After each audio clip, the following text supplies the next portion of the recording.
Right, we have begun yet another episode of Write Once, Read Many. This time with Victoria, or Vic. Yay! Yeah, we can't call me Victoria. I know, because if we do, then it'll be too close to the character. It'll be way too confusing. It'll be way too confusing once you get into Word. Oh my god. Yeah. And then let's see here if I start the drawing. Got it. And then grabbing the link.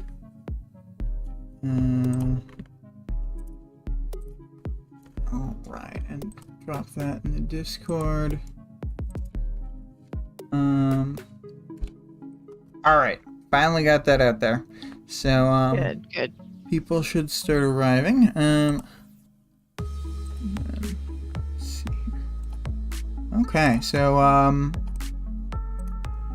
got some pretty good chapters here today. I know, I guess we'll start with the, I'll wait till people get here to do the little reminder, because oftentimes that gets us an answer out of, Yeah. somebody. I do see that Greg just answered.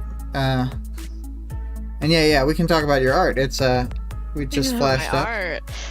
I was hoping that I wasn't being further problematic with Sierra's appropriation problem by appropriating Barack Obama's campaign poster. But when I was like, I don't know, I think that this is like one of the only campaign posters that's ever stuck in my mind, because when I was Googling like other people's campaign posters, oh my god, so boring. What's that about? I don't know. They're like fucking bad because they're trying to like not offend anybody to get like the widest reach, but then it just isn't inspiring at all. Yeah. Like they don't even take a swing. And I feel like with the Hope poster, like they did that so successfully. Like it's so inoffensive. It like doesn't indicate anything. And it wasn't even made by someone on the Obama campaign. It was just made by an artist. Yeah, just like some guy or whatever. But yeah, I couldn't help myself because that was the only like good one. And I think this one's, Sierra isn't going on Hope. She's actually anti-Hope, but she is pro everyone doing their part, including 7-year-old. So yeah. Hopefully this isn't too spoilery, but Sarah will go on to have a political future.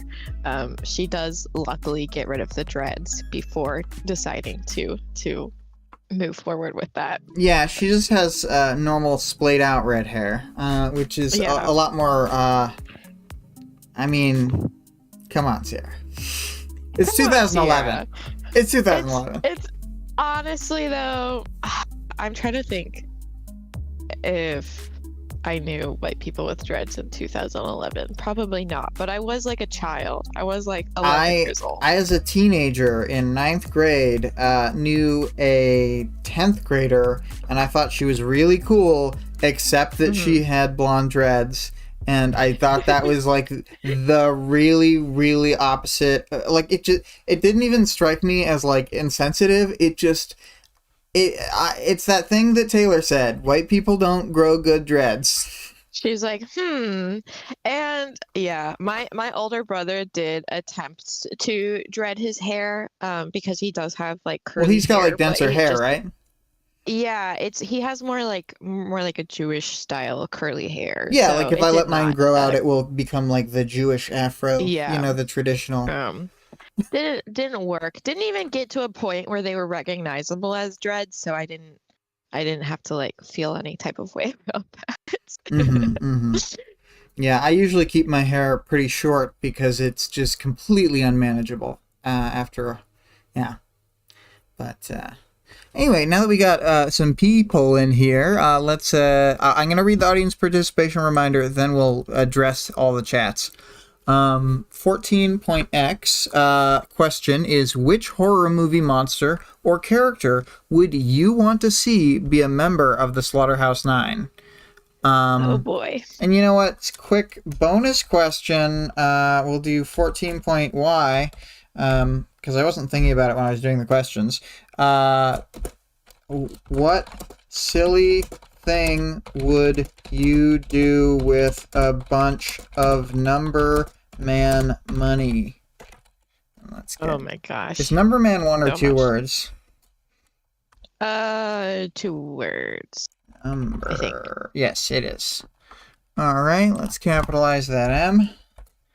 And then let's get that in the chat for all the 3 people here hearing us. I'll probably like it. Oh wait, take off things. Boom. All right, so what do we got? We got the Greg saying nice poster. Vale arriving. Hello. Something about how dare us, which of course, how dare we appropriate Obama's stuff. Vale says Uncle Coyle wants you would be an option. Oh, I see. Like the Uncle Sam. Yep. I was thinking about doing I want you to, I want you poster or whatever, with her like pointing at you, but it was too much. It was too intense. Way too intense. Yeah. Yeah, let's see here. So, let's see. We got Greg saying those terrible 7-year-olds sitting around crying just because a bunch of their family died. 2 + 4 × 5 has just gotten to work and doing the Jordan and just sitting in the car. Well, luckily with us instead of TikToking. But oh my God. Greg said Worm the animated series, but he said 2 words in the chat, which I think Worm anime.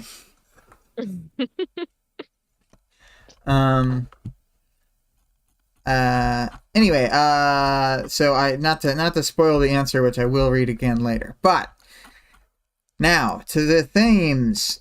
What do you take away from these 2 chapters? Because they're As far as very their different similarities from Taylor is what I was thinking. Anyway, but similarities.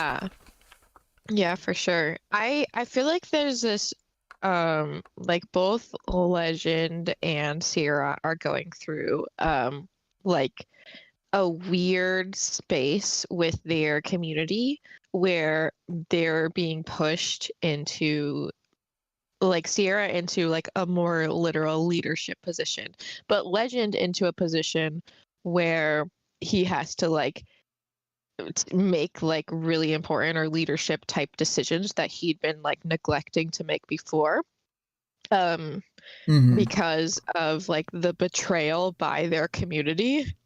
So I feel like honestly, like the vibes are very similar with their chapters, as far as that goes. Yeah, I agree. It feels like a 2-part denouement. Like if this was in Ward, I wouldn't be shocked for this to be 1 chapter with a like character like a break switch in the middle. Yeah. Because that kind of thing does start happening a lot more often, and when it happens, it always I think it's done very well. In that it's not like the jarring 3.x chapter or whatever from Worm. But themes, yeah, they're both people who are not in line with the people above them. I mean, so is Taylor or whatever, but like Sierra is fine with her boss in a way that, like, obviously Skitter is not fine with Coyle, but she is so out of tune with her that she can't understand her at all. And Legend is similarly unable to parse what's like happening with the others. Yeah, and they've both been like in one way or another like let down by their peers and their leadership, like in these chapters. I don't think Sierra doesn't like act like Skitter has done anything wrong or that she feels abandoned or any of that, but I think it's more because she's just so focused on like what needs to be done, like on a task by task basis, In that rather way, than she is like, similar to Taylor because they're yeah, both yeah, she so just like diligent in a way, like to a useful but crazy fault. yeah, Hmm. she's like, let me go take a break from dealing with these dead bodies by dealing with other things. Yeah, yeah. Um, yeah, and she's let down to some degree by her peers or whatever with I'm gonna call them the Fab Trio. It's the former ABB trio, Hmm. because it's the easiest way to refer to them. But she's let down by the Fab Trio. Um, and to some degree, like in a really sad way, she's let down by Charlotte just because Charlotte can't deal with the things that she's being forced to deal with. And then obviously Legend is let down in more specific, more explicit ways, by his leadership and by his peers, his colleagues. Yeah, I mean, um, a Fab Bab. Oh my god. I was gonna say that Skitter at least impresses Sierra, whereas like Legend, I don't feel like he has anything like that in his chapter. Um, Yeah. which is I don't know if that says anything or it's just like purely a coincidence of like the plot of the chapters or whatever. But hmm um, I mean, I don't think that the Doctor would ever be proud of Legend in any way. yeah, And so Sierra does have that going for her. But I do think his teammates would be, because although they have done this betrayal, like they they obviously care about him. yeah. No, I think they do, but it's like there's nothing that anyone in that room could do that would make Legend be like, but they're still great guys, even though because he's just like even though he does obviously have mixed feelings, there's just no upside to his No, no, learnings it's or like anything. so horrible. It's so bleak. Yeah. Yeah, and so I guess his chapter ends with like more bleakness, and Sierra's chapter is a bit more uplifting. Like she's out of the bleakness and can kind of like relax just for a second, I guess. I need to add one important character to the character list that I just realized we did not write down, and it'll be Mm, right before Legend. We'll talk about it when we get there. Um, okay, okay. I'm gonna start the chapter. yeah. So since yesterday, Sierra and the rest of the like crew members under Taylor have had the unfortunate task of cleaning up after Mannequin. So just a reminder that all that only happened like the previous day or the previous morning or whatever, which is crazy timeline wise. Yeah, yeah. Sierra kind of reminisces about Well, I a think corpse that, Mannequin killing all of them was 2 days ago, but it's just taken them yeah, this long. yeah. She's like thinking about this corpse, and she's like, he could be like this kind of person, or he could be this kind of person. And she's like moving him over to join the rest of the 29 corpses that they have cleaned up so far.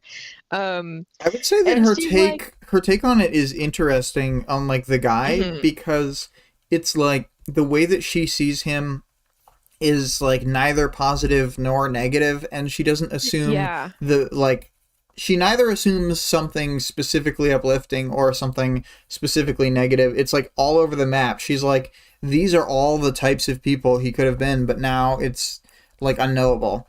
And I yeah, just I think think that's really that's interesting.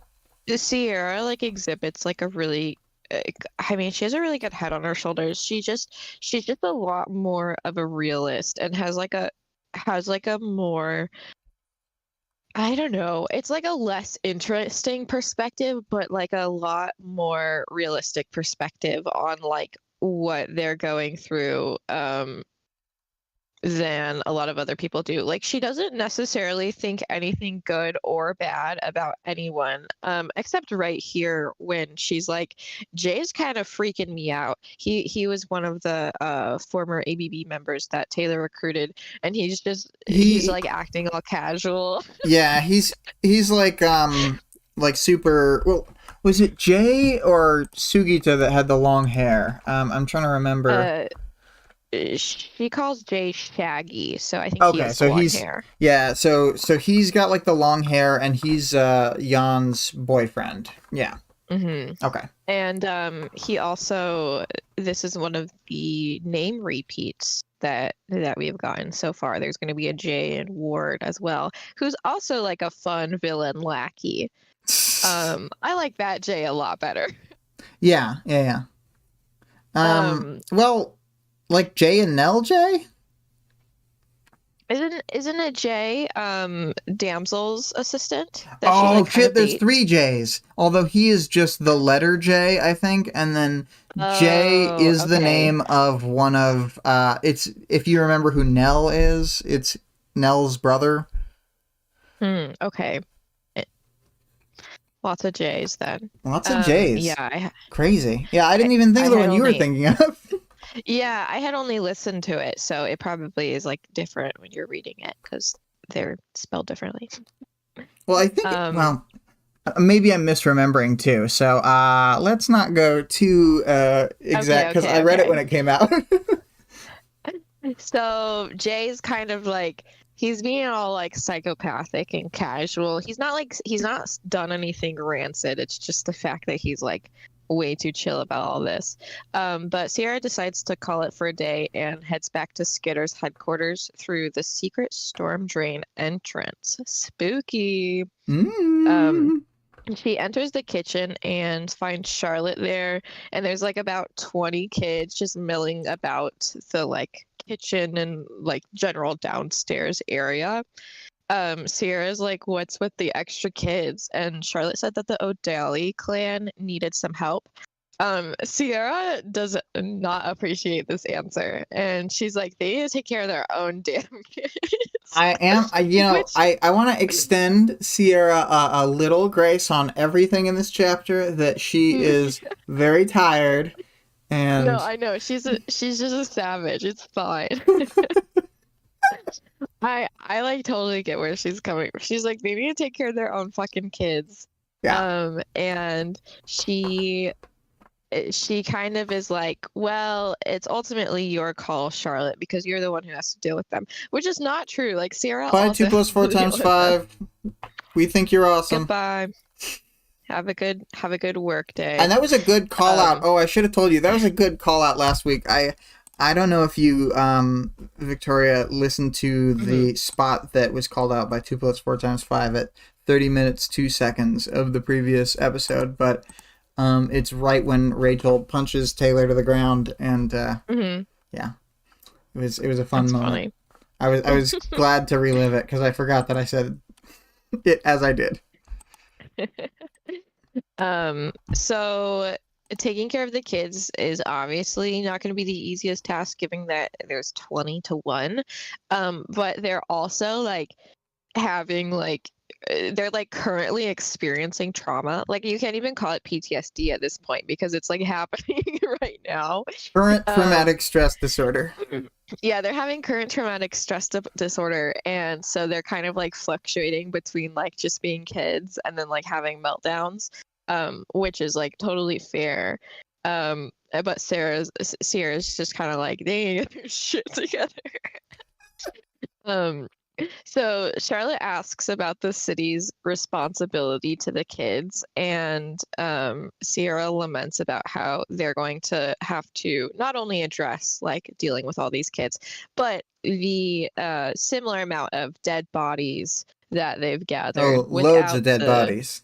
Yeah, without the city's help at all. So it seems like they haven't even like bothered to reach out to the city about the kids, but I feel like it's just because they kind of know that like they're occupied right now, and also that the city probably wouldn't be able to take care of them as well as these Charlotte. guys can at the moment. Yeah, I mean, Yeah. there's okay. Not to be calling out old podcasts or anything, but in the We've Got Worm, they expressed a lot of like negative sentiment toward this. But like, Oh, really? yeah, because they're like saying about Charlotte, and I mean, maybe it was a bit more like they just wanted to give another side of the coin or something. But the way that they Uh-huh. had expressed part of this is that like the characters are skirting around the government and stuff, and like should be giving the government, Oh. which like I just don't think that governmental systems are always like Well, better per se. Like this is in this like a exact hell situation, situation where their city's been yeah. blown up, and like Yeah. Like they know that like the city is dealing with the Slaughterhouse 9 right now. Like Rachel asking was in them the to like normal foster system, you know what I mean? yeah, yeah, exactly. And like I feel like they recognize that what they can provide at the moment is probably like just what's best for the kids. And because like I don't know, just the system's so hugely bloated right now that it makes sense to give like a week at least to like just kind of let things simmer down from the Slaughterhouse 9 before like even reaching out to anybody. And I don't think they would even get in any trouble because the government at this point would just be relieved that they didn't have to deal with this like immediately. And that the kids were alive at all. Yeah, the kids are all alive. Like there's 20, I'm assuming like 5 of them are probably from the Aldali clan, so maybe like 15 like parentless children right now that they probably originally assumed died during Mannequin's attack. Yeah, yeah.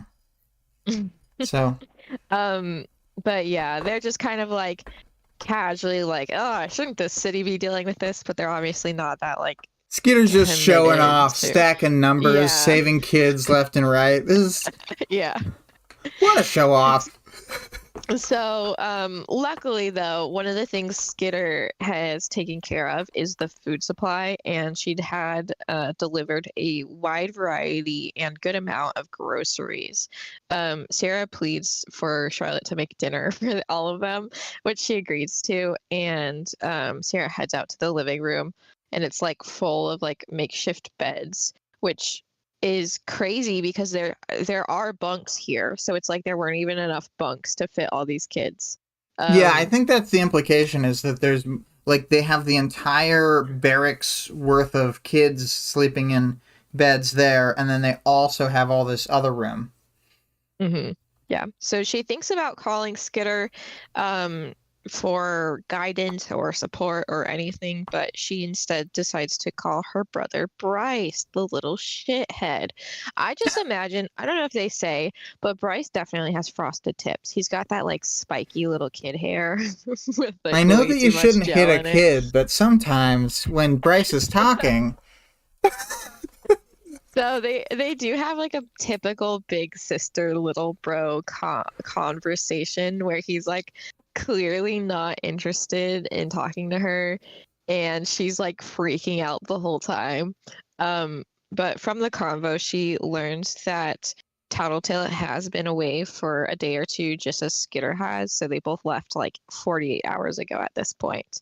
And Bryce gives a short goodbye and hangs up the phone, even though Sierra asks to be put on the phone with Jaw, who is his soldier babysitter at the moment. But she just like gives it a second and then calls back, and Jaw answers because it's his phone. So she requests Jaw not continue to teach Bryce to use weapons. And Jaw's like, oh no, it's just the lady soldier that Bryce thinks is hot doing it. She thinks it's good for him. he just um, like drops in like it's nothing that she was a child soldier. she didn't know any better. She was a child soldier. But Jaw agrees that he'll talk to the team and have them cut it out. And that they'll think up a good punishment for him hanging up on Sierra so rudely. So Um, rude. yeah, Jaw's like I feel like he's like the only normal guy in Tattletale soldiers, except for the like blonde one that she's always talking to. Which one is that? I think it's either Miner or Fish, but Jaw's like the Fish. huge guy. Remember, he's Yeah. he's the like He's giant like a dude. bear. But then Yeah. Miner, I think Miner and Fish are both like kind of normies in a way. Yeah. Maybe So one of after them's the a hot dude though. conversation, after the conversation, Sierra goes and bandages up her hands from the couple days of grueling labor, and she meets up with Charlotte again, and she's cooking up soup with some of the older kids, which is sweet. Sierra says that they should send out the kids to deliver meals to the like workers in the territory to it's like dual purpose, obviously just to get them food, but also to send a message to the O'Dally clan that everybody needs to be doing their part, even the 7-year-olds. Yeah. Those lazy Charlotte, kids. Get them back in the mines. This is like I don't know. I just would kind of still be freaking out about the Slaughterhouse-9 personally, but I don't know. I guess Sierra is like, yeah, Skinner's taking care of it. Yeah, it's like a thing where like if I heard they were coming to town, I would probably immediately leave because they don't just kill you. And they're not like lightning where they don't hit twice, because Mannequin has been in her territory like multiple times at this point, fucking things up. Yeah. Yeah, but whatever. We're not gonna really think about that. Charlotte thinks this is a little bit harsh on the kids since their parents just got murdered. But Sierra is a little bit insistent and cold. I feel like on this one I have to call you out for not saying what you wrote. Hella murdered. Hella murdered is what I wrote, but I loved it. So Sierra rallies the kids with the promise of dessert and breaks them up into small groups, each with an older kid in charge. From this, it's like, oh, Sierra is just like a natural leader because she like she like clearly doesn't care a lot about kids, but could like really easily figure out how to get them on board on something like very quickly. Yeah. But before Sierra and Charlotte can think of it, the kids like run out the front door to make their deliveries instead of taking their secret storm entrance. And they're like, oh well, but then immediately face the consequences of this. Because they're like working on loading up the soup, and then all of a sudden they hear an ominous well.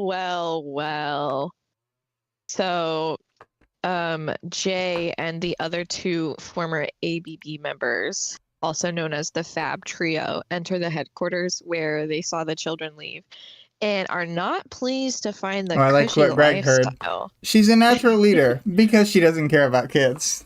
Yes, that's true. She's like a you know how you'll see like videos of politicians like trying to interact with kids, and it's like, oh, it's so fucking uncomfortable. Yeah. They're like, oh, these tiny people. Tiny businessman. Yeah. So yeah, they're not super happy to figure out that they've been cushy and indoors while they've been like living in a warehouse and without food and water and all that stuff. So Sierra explains that this is Skitter's place. Invite only, bruv. The ABB kids decide that they don't believe her for some reason and pull a gun. And they say that Skitter left the area without saying anything to anyone and is possibly dead anyways. Sierra tells them to drop the act and admit that they just want their stuff. And Jay's like, oh no, we don't want your stuff. We want to live here. And threatens to evict them. Like, obviously, why would they just want the stuff? Like, they want the sweet ass. They want house. the water.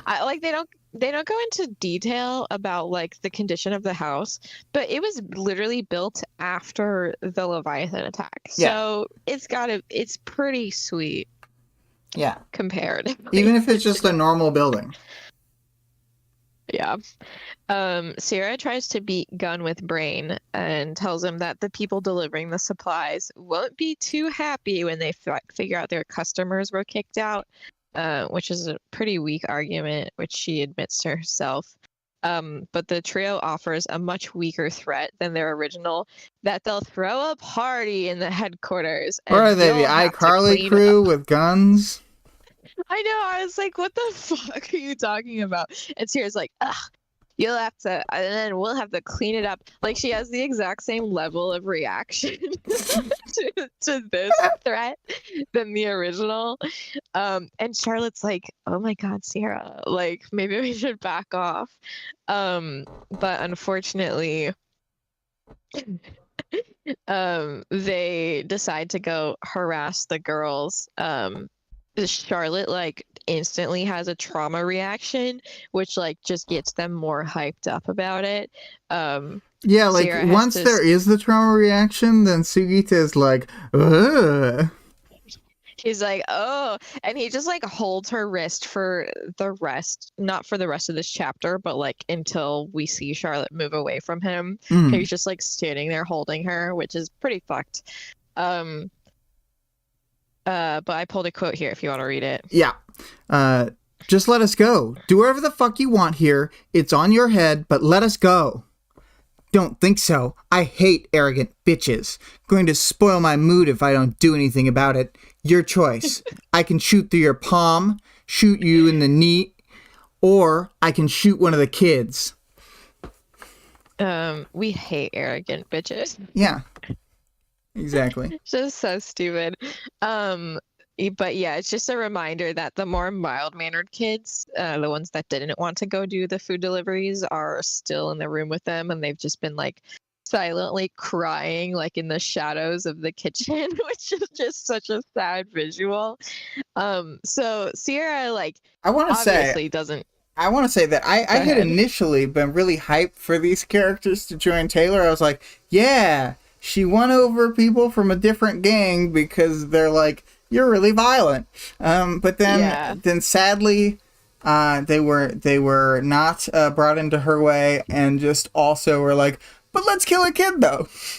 Yeah, sadly they weren't very committed to the team or to Taylor's goals or anything. But I don't know, like she literally gives them such a good situation. She like, pays them more than a regular job also. Yeah, like she pays them really well. They don't have to do anything illegal. It's like $500 a day, right? Yeah, something good. I don't know. I think they're just like bored as fuck. And they're like triggered about the fact that they've been like, I feel like they feel like they're peers with Sierra or whatever, Sierra and Charlotte, and it's like messed up that they get all these resources and living quarters and stuff. It's true. But whatever. So Sierra is like trying to decide whether she wants to lose her hand or her knee, but is forced to choose very quickly as Jan puts a gun in the mouth of one of the older kids, which is like, I don't know.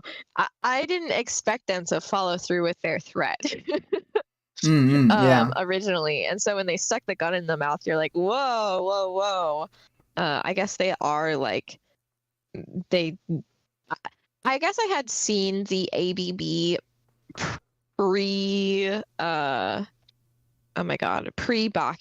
as like much less violent. Like, well, the thing is, I knew that they were like, look, there's levels. There's like gang members, but like like most gang members, I feel like would honestly not do this people. Because it's crazy. Like, I don't know. I agree. I as far as I understand, like most levels of being in a gang are not just like casually killing people, and if they are like children, like versus teenagers or adults. Vale says the scene of Taylor from an outside point of view is one of my favorite moments in the book to read. It was such a shock. I didn't really understand what she had become. Yeah, I think that Wildbow does a great job with the bit that we're gonna see for that. Weirdly, I do love her from the outside. Like it's also one of my favorite parts of the book. But somehow it wasn't at all shocking. It was like nice. Like I loved being able to see Sierra see her, but I wasn't Yes. at all shocked by what she has become. I don't know. Yeah. It's weird because, like, I didn't feel like I ever lost track of that.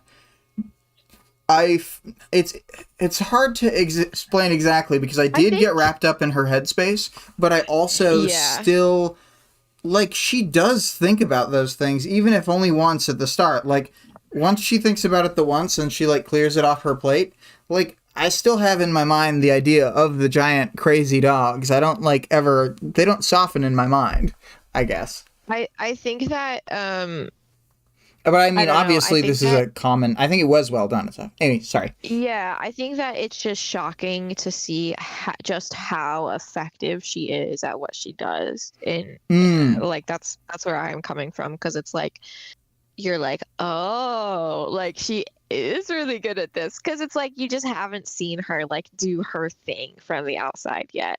And you haven't seen her like, fight normies, and like these people are just nothing to her. Yeah, and in her head, she's like, even like when she's being intimidating, she's just so like meek and awkward that it's like hard to even visualize how effective it could be. Yeah, well, part of what I remember about her as it, like, scenes unfold is the fact that she spends a lot of time either silent or with bugs droning, and there's no like normal speech anymore. Yeah. So, Sierra and Jan prepare to blow off Sierra's hand, per her decision, when Sierra sees something even more frightening behind the fabbed members. It's Skitter, covered head to toe in rippling insects, silently pointing to a giant beetle with her that's clearly ready to strike. I like that she just points at it. She doesn't like do a thing. Like, why would she point at it? What like, the fuck? That's the part of this that I've always thought was very silly, and like I can't like look. I know Taylor very well.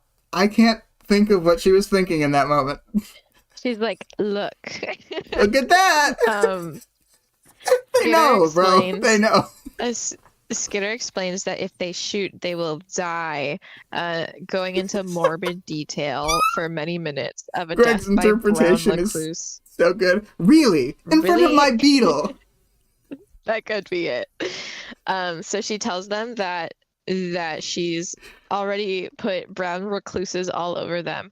And when Jan looks down to look, she takes the opportunity and has Atlas knock her down and then like pull her to the ground. Like he just seemingly like he wraps like all his bug legs around her, and he's so fucking huge and heavy that it just pulls her down. It's awesome. So the other two ABB members go for their knives, and Skitter goes through with her promise and delivers Jay a spider bite. Jay drops his knife, and Sugita, is that how you say his name? Sugita? I think. Yes. I don't know. Moves away from Charlotte. Finally, he's just been standing there. And she like scuttles over to stand behind her hero Taylor for the rest of the scene. Sierra asks Skitter where she's been, and Skitter lets them know the status of the 9. Dead, probably dead, worse than dead, outed, and out of town. So Sarah's pretty shocked that they won against the 9. And as Skitter crushes Jan's fist, she says, I never said that we won. I never said that we won. She's literally like so insecure that even when she's being like this, she like can't help but like beat herself down, and then it makes her like even more like weirdly ominous and uncanny. Yeah, I just thought of something like a funny way to interpret any ominous Skitter line is just imagine like Scarlett in the like bimbo Scarlett voice saying any of the lines. Vale said, bug hug, love bug. Taylor missed an opportunity to cover Sierra in a protective coating of friendly spiders here. Yeah, I think a big part of why I don't forget the stuff is because like every time she's like, I put the bugs directly on my skin, I'm like, disgusting, and like that doesn't leave me. It's just so Honestly, gross. She's if I know, but if I had physical control over them, I don't think that it would gross me out either. Because maybe if she's run a bunch of like cleaning behaviors beforehand, but bugs are just filthy. I would just have them like lick their feet real quick and then like Yeah, just like the feet. I don't know, it just like doesn't I don't know, it just doesn't bother me. It's like There's a my reason mess you is cook bugs never most of the time. my mess is never as gross as somebody else's mess. It doesn't matter. It doesn't matter how disgusting Yeah, my mess is. I know what you mean. I I know like what you mean. I know it and it's mine. And so like I get that like the bugs are coming Vale. from an outside environment, but at a certain point, I'd just be like, whatever. Vale said bugs are not filthy. They're immaculate and clean. Taylor. Yeah, for real. She's so defensive about them sometimes. Um, so Skitter thanks Sierra and Charlotte for working hard and not leaving while she was gone.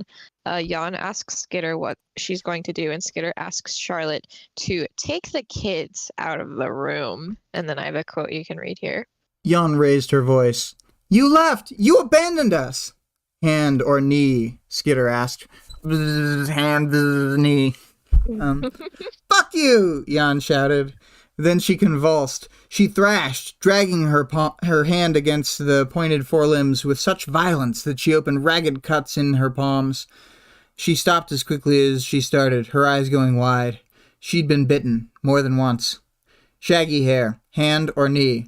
Jay's eyes went wide, but he calmly stated, hand. His eyes went wide as the spider crawled down the length of his arm to the back of his hand. He jumped like he'd been electrocuted. And, Mr. Accent, hand or knee? Just a reminder that Taylor's a racist. Mr. Accent uses knife. We but know Skitter Taylor's easily, a racist. But Skitter easily takes him down and deals bites to hand and knee as Taylor's his like, punishment. my favorite movie is The Blind Side. Yeah. Oh my God. Skitter sees off the Fab trio and reminds them that they are no longer welcome in her territory, and she has eyes everywhere. Actually, they're no longer welcome in any of Brockton Bay. Don't you guys know that she and her allies have taken over the entire city? Don't you know? These idiots.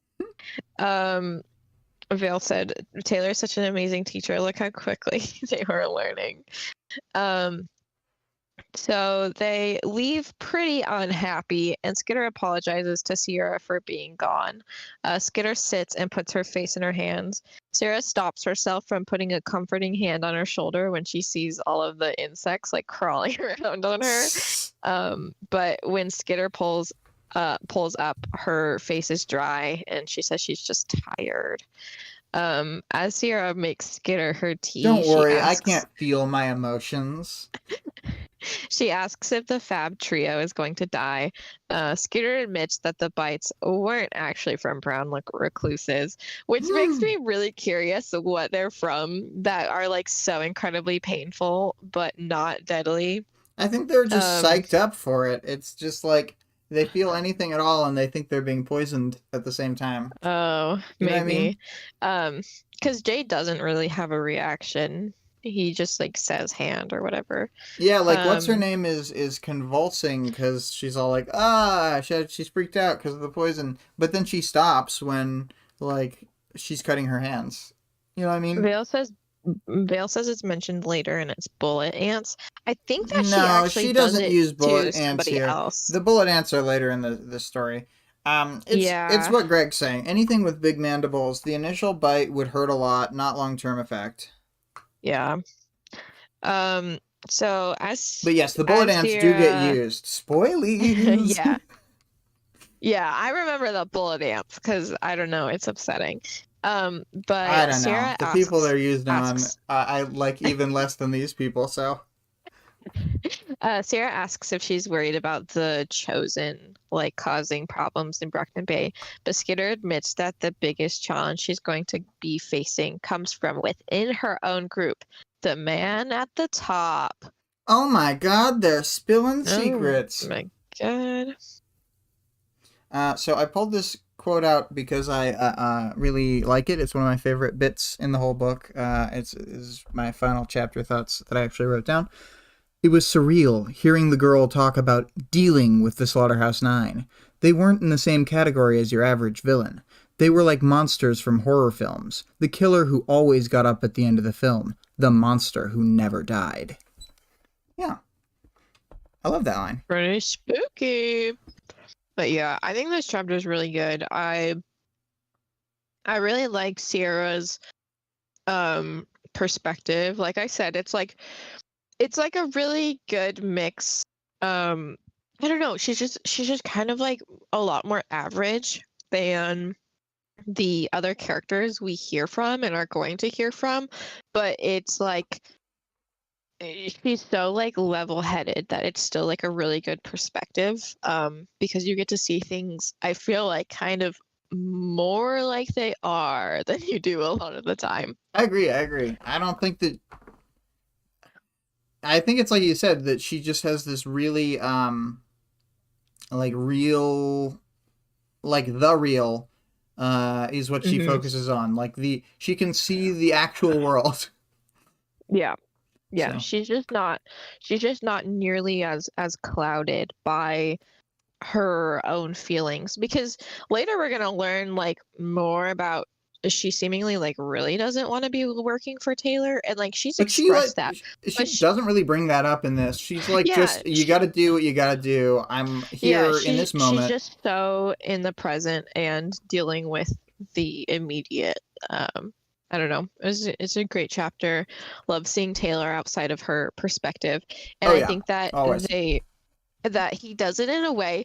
I think that so like in some of the earlier chapters, there were those moments where Wildbow was trying to show contrast with casual conversation and pretty extreme violence, and this is where like it comes to fruition. Like he did it really successfully here.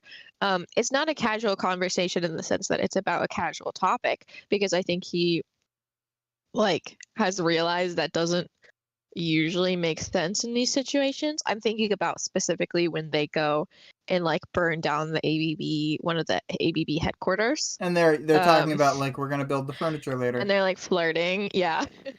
But well, that's I think that works in that moment in the story because it's a more casual part of the story. Like they're much less like the whole last 3 arcs. They've been in mortal peril basically the entire time.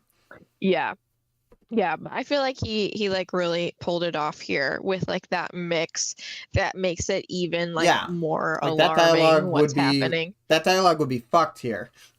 Yeah.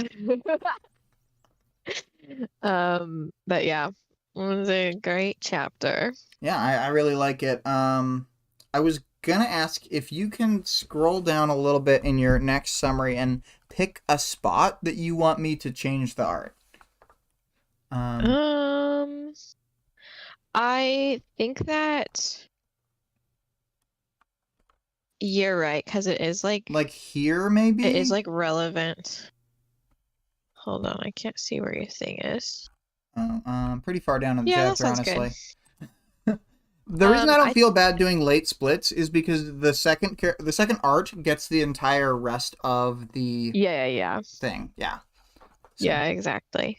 Yeah, I think as soon as... And it's the art that I'm going to put as the, like, thumbnail, just because I think... I mean, I don't want people to think I'm lived up. Yeah, that's fine. And I really like not to hype it or anything, but I think that the legend art is really cool. That one was my favorite. But yeah, I think where you picked is good. So we'll get into it. But we're with Legend this chapter, and he is laying on some major flattery to Kidwin while Kidwin is helping him with some tech. He even goes as far as to say that Kidwin reminds him of his former Tinker teammate Hero, which Kidwin is like very bashful of. And he's like, oh, he inspired me. Oh, wait, maybe that's offensive. He didn't inspire me too much. I just wanted to respect him. Da, da, da, da. And Legend cuts him off, obviously. I think it's understandable, like, worry on Kidwin's part. He has interacted with a bunch of fucking. I mean, there's a cape after all.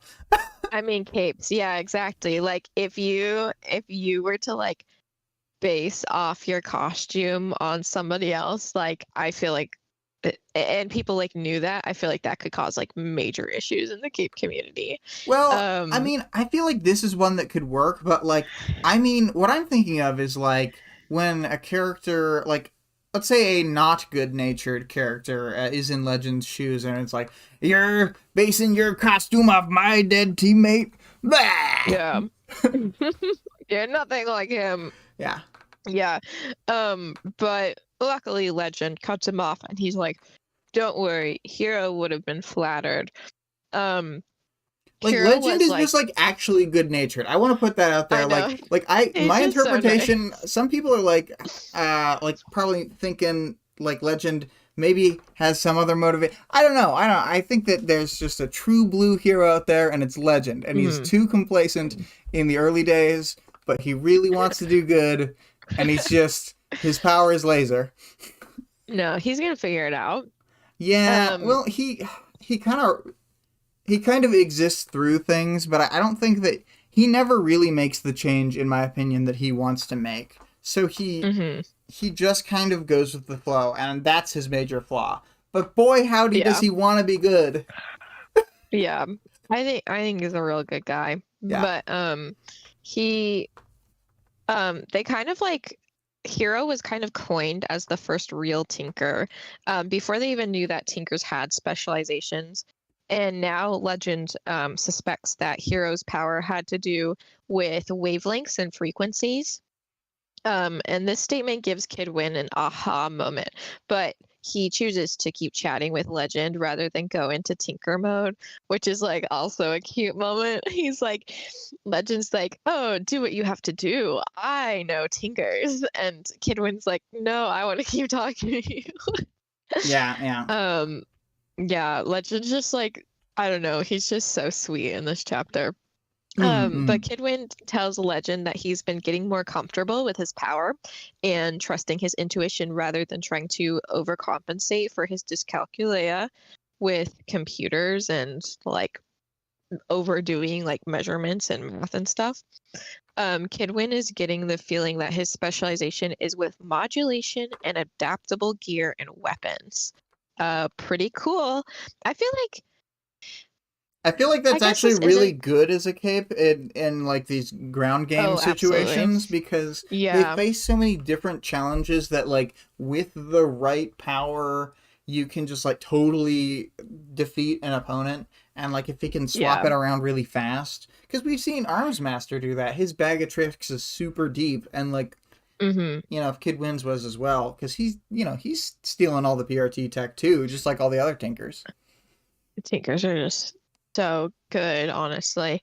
Um, but Legend says that maybe the struggle he's gone through to like trying to discover what his specialization is will help him be a good leader in the future. But the compiling of the tech that Kidwin is working on is complete now. Legend tells Kidwin that they'll need to talk sometime, and Kidwin suggests that next time he's in Brockton Bay. And I pulled a quote here. Mm-hmm. Maybe, Legend smiled, but he was thinking, does he know? This whole region might be condemned. Maybe Kid Win was being optimistic. It's like, dude, what the fuck? Well, that's why And that's like, he doesn't try and bring him down or anything. He doesn't dissuade him. I know, it's just like, I would have been like, I guess he does say, oh, maybe. It's like just such a like a adult reaction to a kid, you know what I mean? Like, Yeah. he doesn't want to, we don't need to get into all that. But Legend leaves through a window, and with incredible speed, Legend crosses the ocean and lands on an oil rig. A portal opens in front of him, which he enters. He's familiar with the twisting He hallways does. and enters. They do make him Go ahead. wait, which I think because of the semi-surprise of the room he walks into was them making Hmm. him wait so that they could inform them to stop talking about whatever. Probably. But yeah, he enters a room with Alexandria, Eidolon, the doctor, and the doctor is accompanied by the number man. And this is the first time we've seen him, right? Yeah, in person, but we've heard of him because of Okay. the bank accounts that they got given by He's their Coil. banker. Yeah. Yes, yes, yes. Which, oh my gosh, their banker is part of Cauldron. Oof. Hmm. And there's also a woman in a black suit who is always with the doctor but has never introduced herself. They're like, well, apparently they feign surprise that he's arrived, and disappointed to hear that Jack escaped Brockton Bay. The doctor asks for more details about the Nine's escape, and Legend is like, that's pretty strange. You're not usually interested in the real world. But she's like, no, no, no. I just like to check in sometimes. So he tells the group that there's a precog in Brockton Bay who thinks that the world is going to end. And he gives them the stats. The number man expands on these stats with more specifics on how the deaths of a third of people will lead to many more. And the doctor reminds everyone that precogs are highly unreliable. Yeah, we can't trust in a We precog. can't trust them, which, like, I guess, but But it's like, also funny given thinkers, the current situation of the current room they're in. yeah, I don't know, just pretty weird. Vale said postcogs are much more reliable. um, Eidolon starts rattling off precautions that they'll take, but Alexandria considers the Precautions? fact that uh, Alexandria considers the fact that the precog is already accounting for them taking precautions, but they all agree that they'll still take any measures that they can. And the doctor again reminds the group that they know the end of the world was impending already. What with the Endbringers and all. And the situation with Jack just seems to be accelerating the timeline. Alexandria and the doctor seem to think that the Endbringers are the basis of the end of the world, but the doctor is still not on board for trusting this prophecy. Legend asks her to check with her precog customers and employees to confirm or deny. And Legend also asks Eidolon, did you say Eidolon, right? Yeah, Eidolon. Okay. Okay. But it's fine either Eidolon, way. I don't mind. that's fine. Legend also asks Eidolon to give it a whirl and everyone to get the word out and cash in all favors that they can. He's like, it's like one of those stupid situations where everybody else like obviously doesn't care or doesn't want to talk about this, and he's like just like pushing the issue more and more. Yeah. Oh, poor Legend. But Legend does move on and tells the team that they've learned Siberian is not a projection as they originally believed. And Legend was actually able to see Siberian's creator, who was showcasing both a swan tattoo and a cauldron tattoo. Or do you mean that Whoa. she was a projection? Yeah, she's a projection. She's just a projection. Not Yeah. what did they call her? Not a real lady. Brute. Yeah. Yeah, not a real lady. Alexandria asks if this could be Manton, the famed coiner of the term the Manton effect.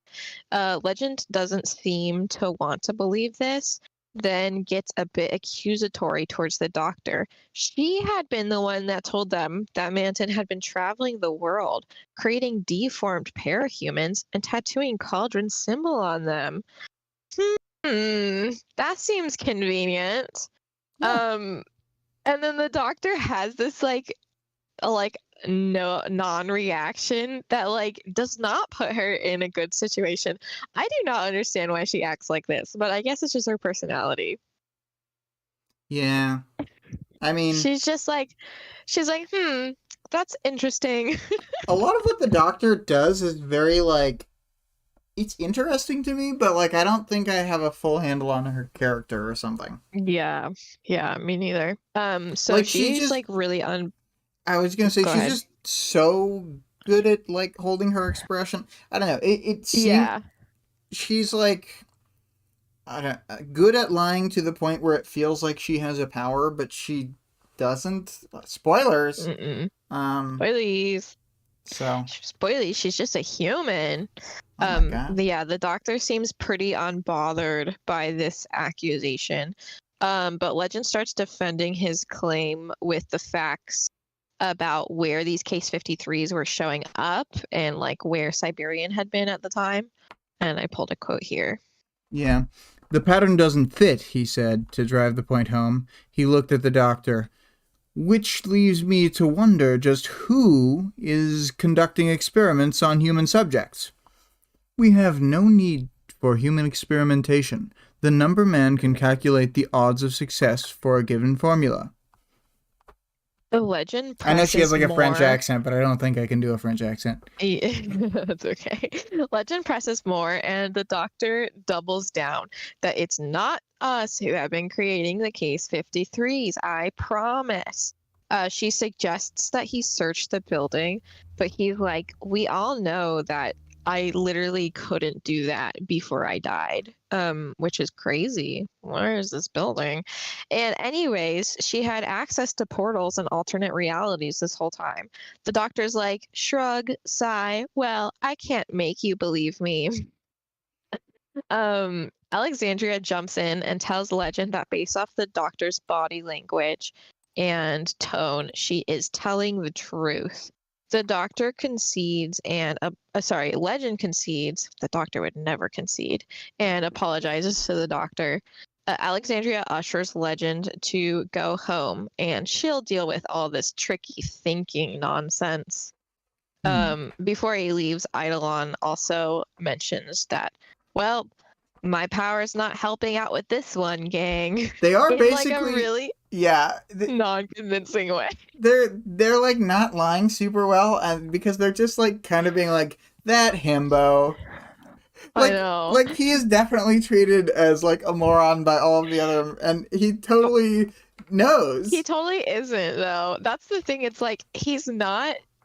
He is a smart person. Like he thinks in really crazy depth about his power and like the physics and such behind it.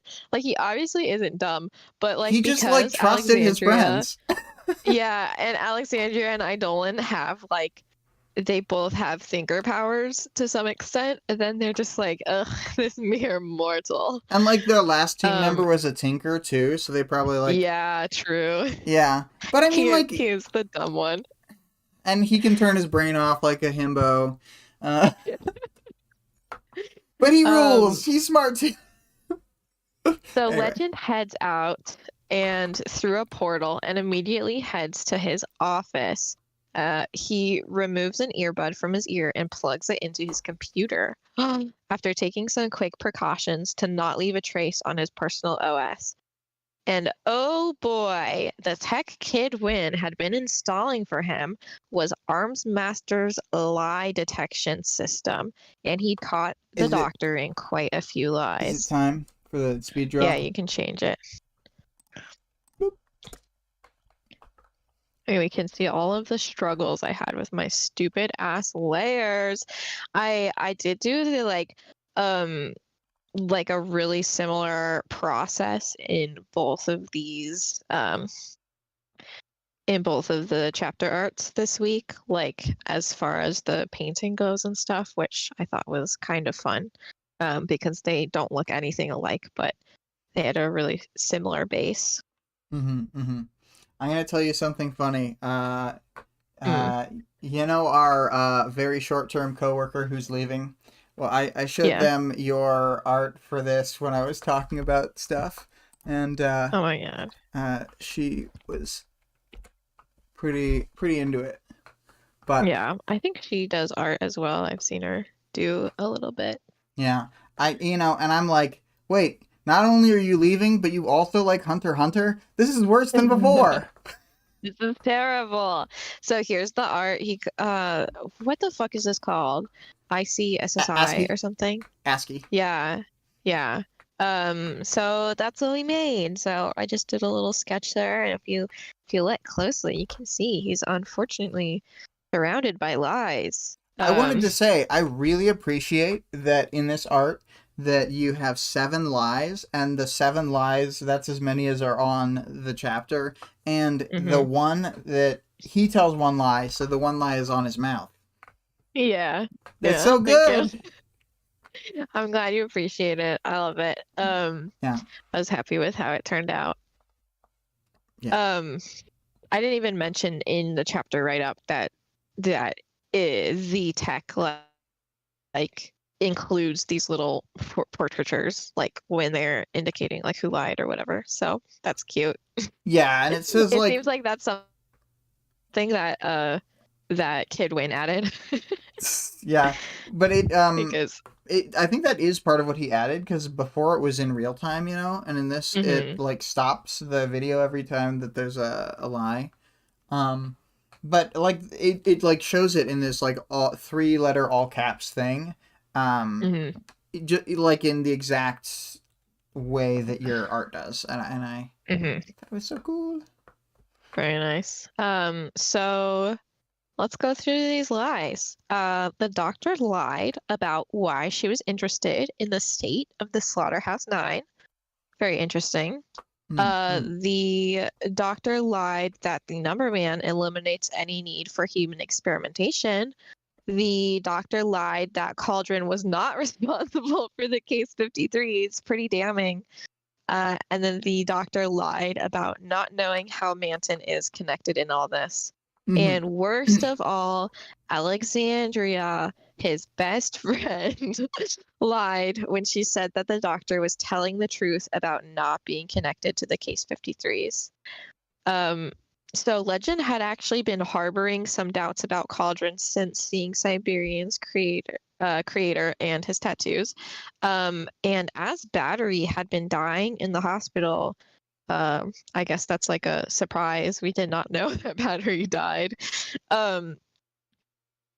Told him about Cauldron, asking her to help Siberian and Shattered Bird escape. For a split second, your audio quality drastically changed, but I think you're back to normal. Oh, you're good. I sound okay. So Battery had been dying in the hospital and told him about Cauldron asking her to help Siberian and Shatterbird escape, and she was looking for some affirmation that she'd done the right things. Legend clicks into the last part of the conversation and finds that when Eidolon said his power isn't helping him solve this mystery, that had been a lie too. Sad. Oh man. Yeah. Oh man. Pretty sad. I feel bad for Legend. Where you just like see what a good guy he is, like all chapter, and then it's like, oh no, everybody I know has been betraying me for a long time. Yeah. But I mean, that's probably how a lot of people would view him being with Cauldron in the first place. Yeah, that's true. So it's kind of it's double-edged. But he thought they were good guys, okay? He did indeed. But what was I gonna say? Eidolon's power would make it really hard to lie to him consistently, which is indeed why they brought him in, because he was able to, like through random power selection, be like, I know they're lying to me. Yeah. So. Yeah. But Legend doesn't have a super brain power.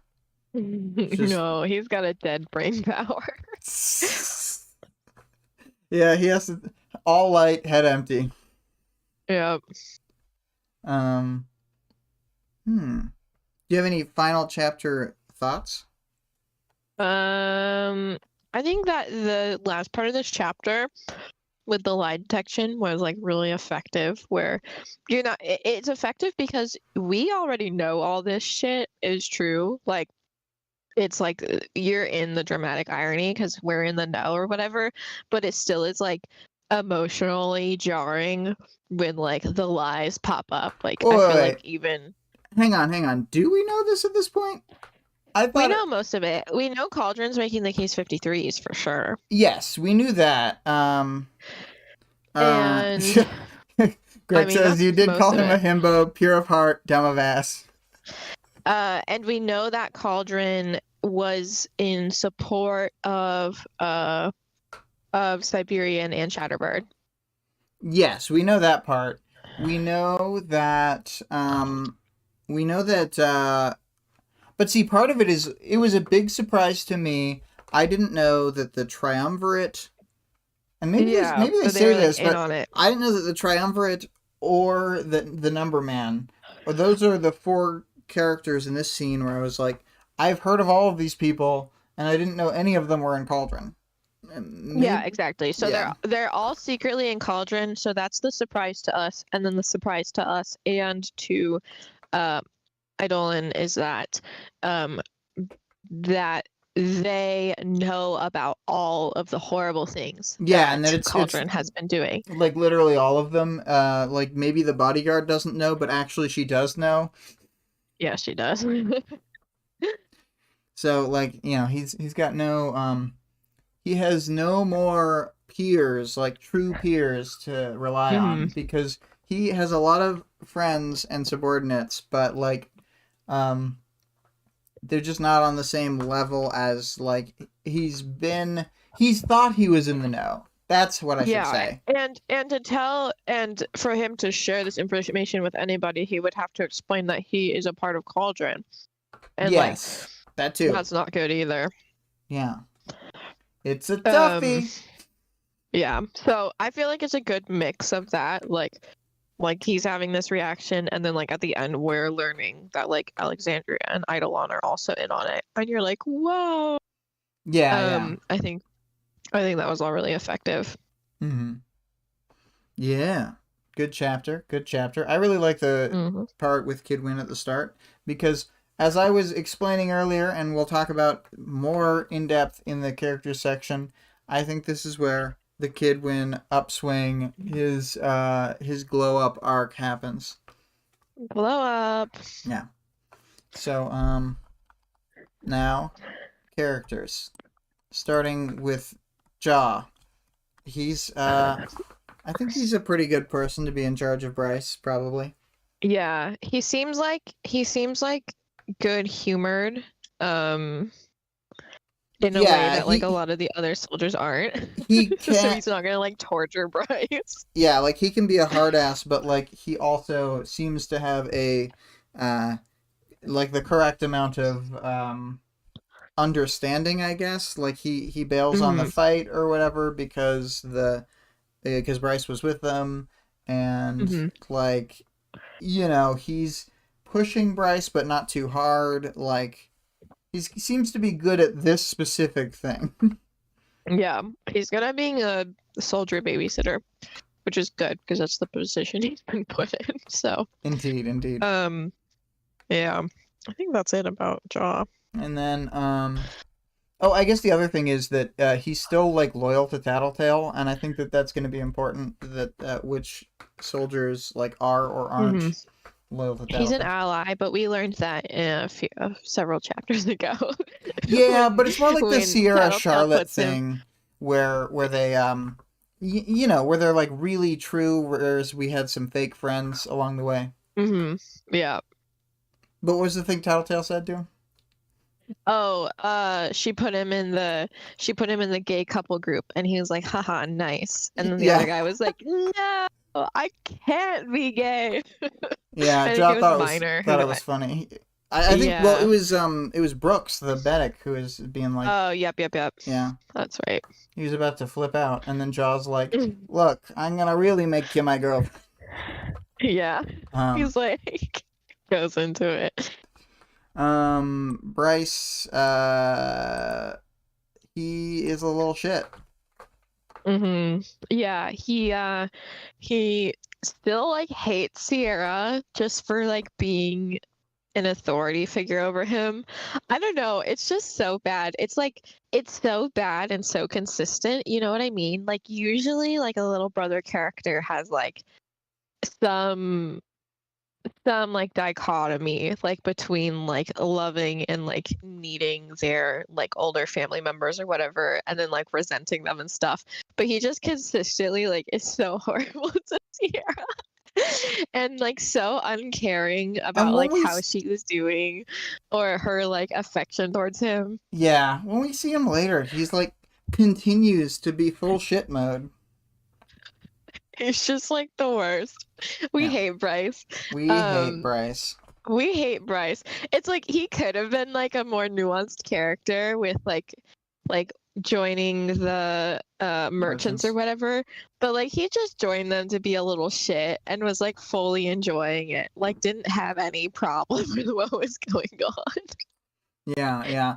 And I mean, like No. another thing about it is like he he's always like his superpower is that he can put blame on everybody but himself. Mm-hmm.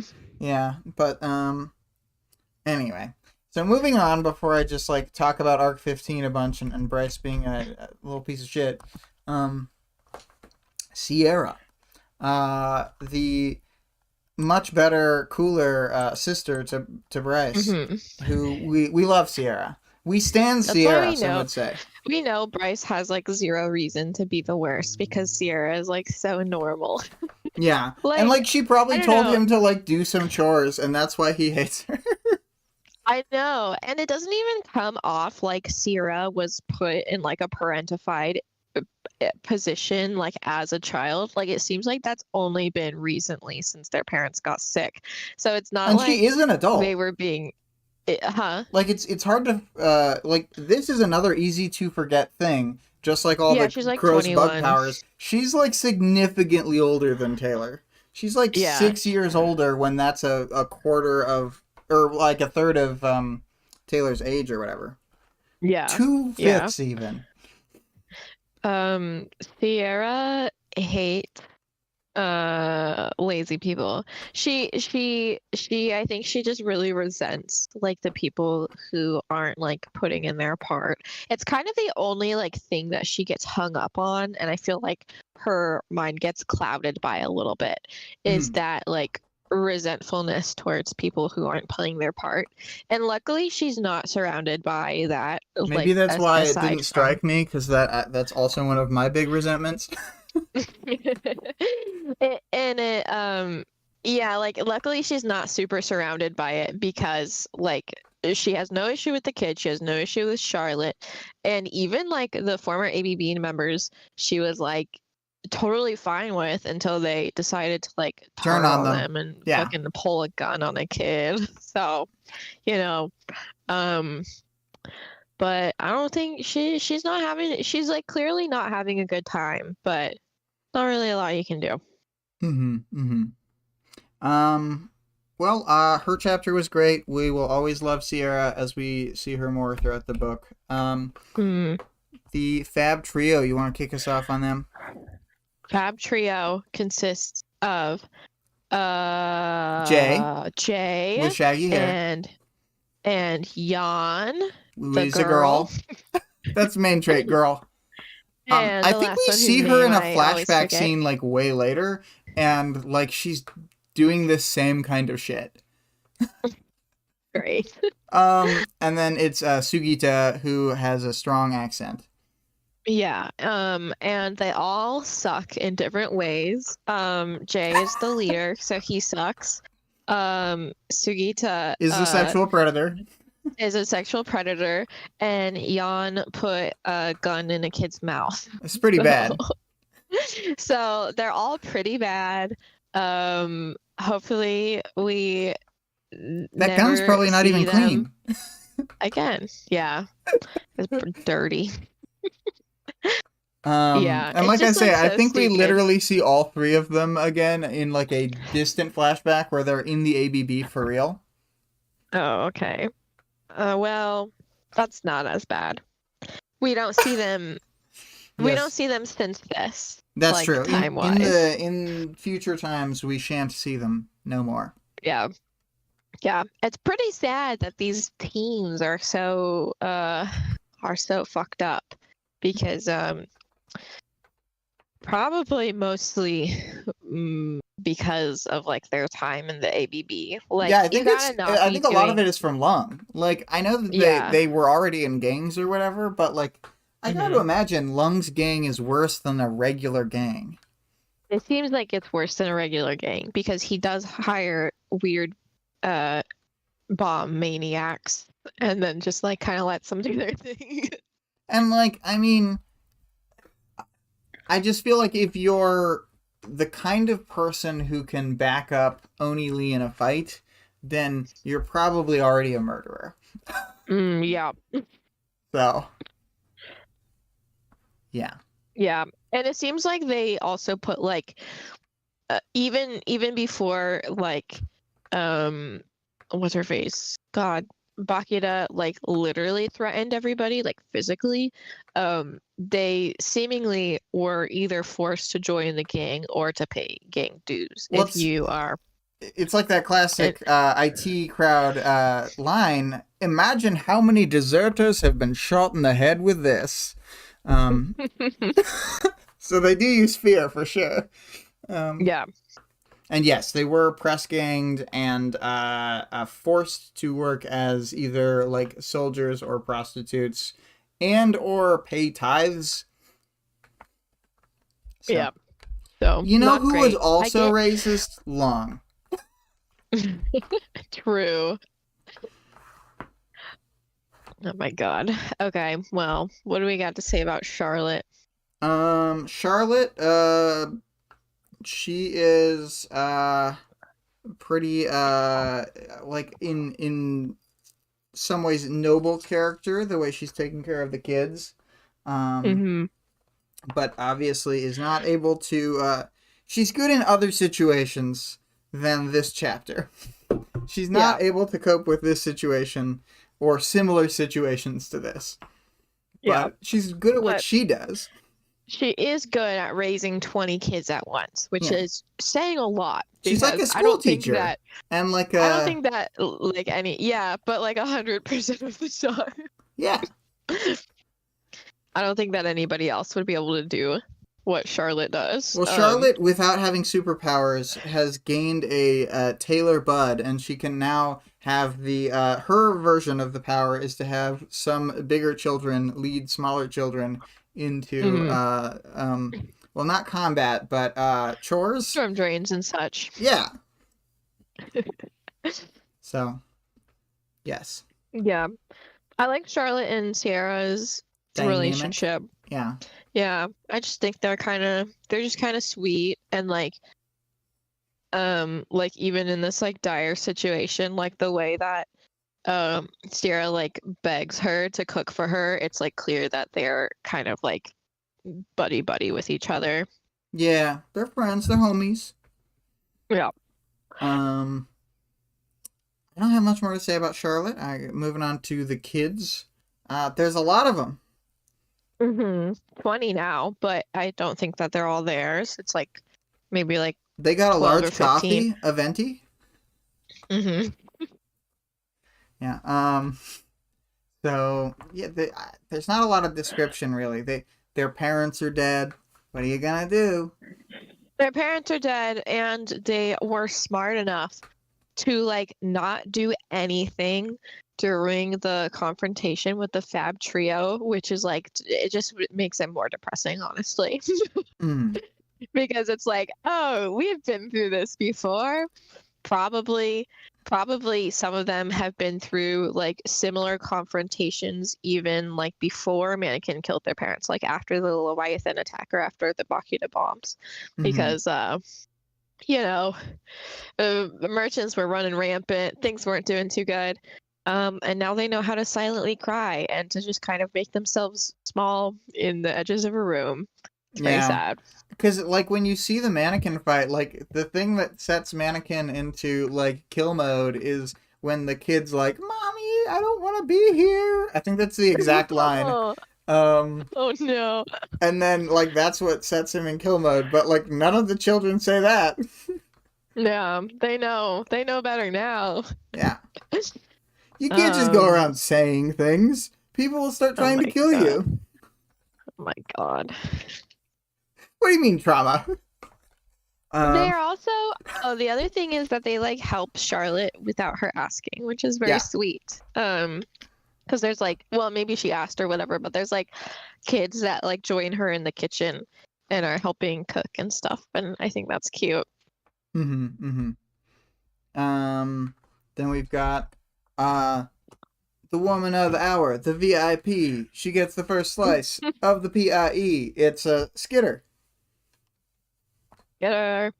It's great to see her out of her own perspective, and she is just as much of a creep as Amy says she is, Mm-hmm. and But it's in like a awesome. hot way. It's fine. Yeah, yeah. I mean, I'm not gonna say that it's not. Um, if only I could be Skitter.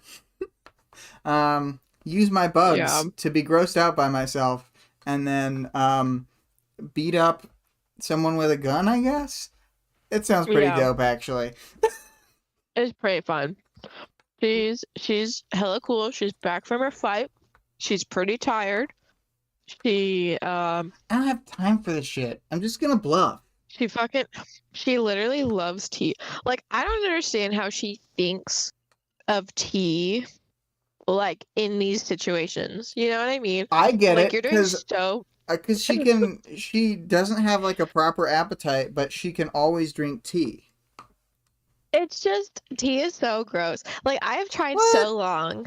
I have tried for years and years and years and years. I mean I like tea in tea derivatives, like a sweet tea or an iced tea. Love those. I Okay, hate those are those. great. I like black tea, and I like I mean, obviously that's a category, not a specific tea, but I like many black teas, and I also like I do like green tea now, which I didn't grow up drinking, but I've started drinking in the last 5 or so years, and yeah, when I started having a hot green tea before I would do a bunch of manual labor, I was like, Jesus, this gives you so much more energy than coffee, which I also drink. Yeah, I think I just prefer them all cold. I just don't, I'm not really into hot tea unless it's a chai tea. Then I love chai tea. But yeah, I don't know. I still drink it, but it's like, girl, are you kidding? Um, I think that Wildbow, I think that Skitter's tea obsession is His a wild Wildbow thing bow's tea obsession. because there are many other characters that really like tea, and it's like Americans just don't drink tea like this. I don't know what to tell you, dude. Have we discussed that Greg told me why he's called Wildbow? And did I tell you that? I don't think so. Okay, so he's called Wildbow because in one of the Final Fantasy games there was a boar that was supposed to be called Wild Boar, but it was translated as Wild Bow. And Oh. so he's got the pig icon on a lot of the things, and it's like because he's the Wild Bow. Hmm. So like it's just a Final Fantasy joke. That's funny. But Yeah, anyway, that's how like that's how they I come. feel like screen names always come from just some random like tiny little joke, and they kind of go from there. Oh yeah, my screen Um, name was because I wanted you to be able to recognize that it was me without me having to say anything. um, I don't know. T. I'm sorry that I sacrileged on T Vale. Listen, chai tea triggered. I can't even say this. I know who this is. Paviter Prabak uh, Prabhakar. Oh, Yeah, I'm not yeah, saying it right. person. It's okay. I know. Listen, I still drink tea. That's the thing, is I refuse uh to be oppressed by my own preferences. So it's fine. Um, Skitter doesn't think that they won against the Slaughterhouse Nine, which is true. Kind of. I mean, like they did win if everything went exactly the same, but they didn't have this prophecy from Dinah, they would have won. Yeah. And Yeah. the other thing is that like there was a point that I was really concerned that things were just gonna swing back around before the Bakuda bombs were dropped. On my first read, where I thought like, oh shit, he could lose control of Shatterbird. They could get back Cherish. They'd have almost everybody. They will have only killed one of them. Um, Yeah, and that would have not felt very good. and it was such a turnaround from that, killing off like the one of the ones they thought was unkillable. Um, Hmm. like learning how to finish off Siberian for all future confrontations. Um, Mannequin was always a fucking problem, and he's gone now. They kept Thank God. Shatterbird. The 9 finished off. I mean, to a degree, Cherish. So now it's just like the 3 of them and Hookwolf. Spoilies, Yeah. they took Hookwolf with them. Yeah, great choice, guys. Jesus. Well, they did blank out his memories so that he's just like barely even a person anymore. Which is so dumb because that's literally why Jack said that he didn't want Oni Lee on his team. Yeah, but Because Jack's he's not a like, person. Jack's just an idiot. Jack's just an idiot. Like, he's really like, he can't live up to his own hype. Like, that's a lot of what annoys me, is that he just truly cannot live up to the game he is spitting out his mouth. He can survive all these encounters, but it's like, oh, I don't want tabula rasa, I need a challenge and blah blah blah. And it's like, okay, I'm leaving with my 3 subordinates, no questions. So stupid. Okay, on to Kid Win. Kid Win in the much I think a much lighter position than what we just left off. Kid Win, this is a good chapter for him. He's really Kid winning this time. Dude, he gets so much kudos from Legend. It's like insane that he's never gonna have confidence problems ever again. Yeah. And the only thing I wrote down was something that I don't remember which of us said, but one of us spat out, becomes built different, and I quite like that. That was definitely you. Okay. I would never say such a thing about Kid Win. Well, okay, I remember you saying aloud something like literally built different after I... So, like, I did say literally you must have built said different. something similar. Okay. After you said it, but I I would just never. Literally because of the stupid ass gear he'll start to wear after this. Oh, I love it. And he does have one more like really big Kid Lose moment in the book when oh my god, he just gets totally chumped. He doesn't like nothing even that bad happens, but he does. Oh boy, he must feel like a fucking idiot in that moment. He probably does. Anyway, oh no, I thought of another moment where he gets chumped. Damn it, my Kid Win theory. So often.